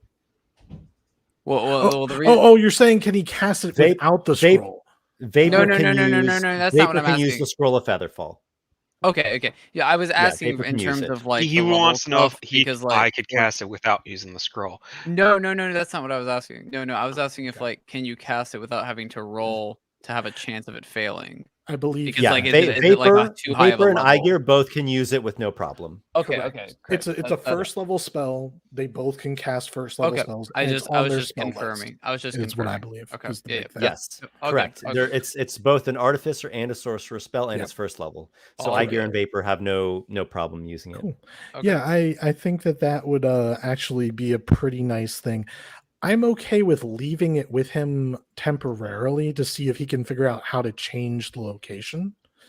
But we should take it whenever we leave the city, is my thought, because it's a quick way back. We haven't used it, but I have to assume that it doesn't leave itself behind. It wouldn't make sense as an item that you'd teleport, but you would leave the item behind, So yeah, I think we can use it. It could potentially be a one-time use as well, like you use it and then it kind of goes away, right? So that's well, if it's a one-time use, then it's not that much use except as a one-time use. Well, honestly, my thought was using it like a scroll. So, exactly, we use it to go to Vapor's homeland and then come back instantly. Yeah. Because we have business there. Vapor has business, and Adriel, you want to settle that matter so that the bad blood is just at least neutral blood. So grudges are not good to hold on to. Yeah. Well, I suggest the following because we are at closing time here. Yeah. I'd say we end with you all, the Vanguard and Crispin and Mantavale. Everyone goes back to the Storm Tower, and you entrust the painting to them, and Crispin Hallows furnishes the 2 scrolls of Featherfall to your party, and you all are essentially gearing up to delve back into the Crumble's little base obstacle death course beneath the lava dungeon. So we'll probably start next session getting back into that dungeon. Yeah, one last point. Vapor, did you want to use your frog's trident to create just a resistance to fire potion? I was trying to figure that out. I'll let you guys know in Discord, because I'm of 2 minds of either making the resistance potion or trying to plant it to see if you can grow more, so they don't have to go back. Okay, you can do either one of those. My thought is you have extra doses of it, and we can always go back if we need to. But 1 dose is off to his mom, and 2's at the Broken Tower. Well, 1 dose. Here's the thing: if you use 1 dose for the potion, you'll have an emergency potion that will last for 1 hour with no concentration. That will cancel your vulnerability. The resistance cancels out vulnerability effectively. So you'll take normal fire damage rather than the half. Yeah, I will think on it. As I said, I'm of 2 minds what to do with my last sample, so I'm trying to figure out. Do what you want. I just wanted to throw that out there so that you can think about it before session starts. Could be a good plan. Yeah, it could be a good plan. So take that into consideration, Vapor. Especially. All right, so I think that's a good pausing point, and we'll be kicking off next session with. With Esper freezing, apparently. Did he freeze? Oh, at the very end. Right at the end. I declare myself the GM now. You all enter a dungeon. I think he's back, though. There we go. Oh, really? Oh, you're the DM now, are you? Welcome back, Esper. Can you hear us? Hello? Hello, Esper? Uh-oh. I don't know. I don't know if he can hear us. He might think that we are the ones who disconnected. Yeah. Strange. We can all see him right now. Or maybe he's just trolling us. That is also possible. Pretty A game. I mean, he's smirking a little, but I don't think so. Am I back? There we go. Yeah, you're back now. Can you see us, Esper? Oh. Maybe not.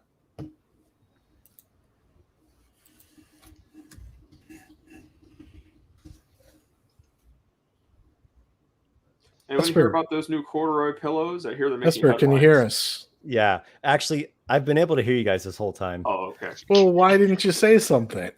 Because my end was frozen. No, because he was trolling us. That's okay. That's fair. Yeah, I was talking, but clearly you guys couldn't hear me, so I was like, whatever. Okay, so yeah, I think that's a good stopping point, and hopefully we'll get back into the death obstacle course that's beneath the lava dungeon beginning of next session.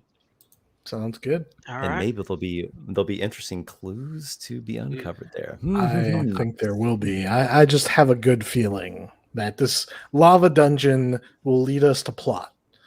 Whether it's, side more important plots stuff like or real plot, who knows? Everything's side plot, And more important stuff like loot. Loot those would are be nice. those are all possibilities, and I look forward to seeing what you guys do in that place next time. I would not mind some serious loot at some point. That'd be nice. I just you don't say. You don't. I just want to say that I'm sure that after we finish the dungeon and things, it'll be great to get back to Barnacle, because Barnacle would be it's a great city to be in, Adriel, you just want to take over. I do. All right, everybody. Have a good one. Thanks for playing, and thanks for watching those that were watching live and catching up with us later. Look forward to the next session. Thank you for running the game, Esper. As Thank always. you for DMing, Esper. Yeah. Yeah, you're very welcome. Great job, guys.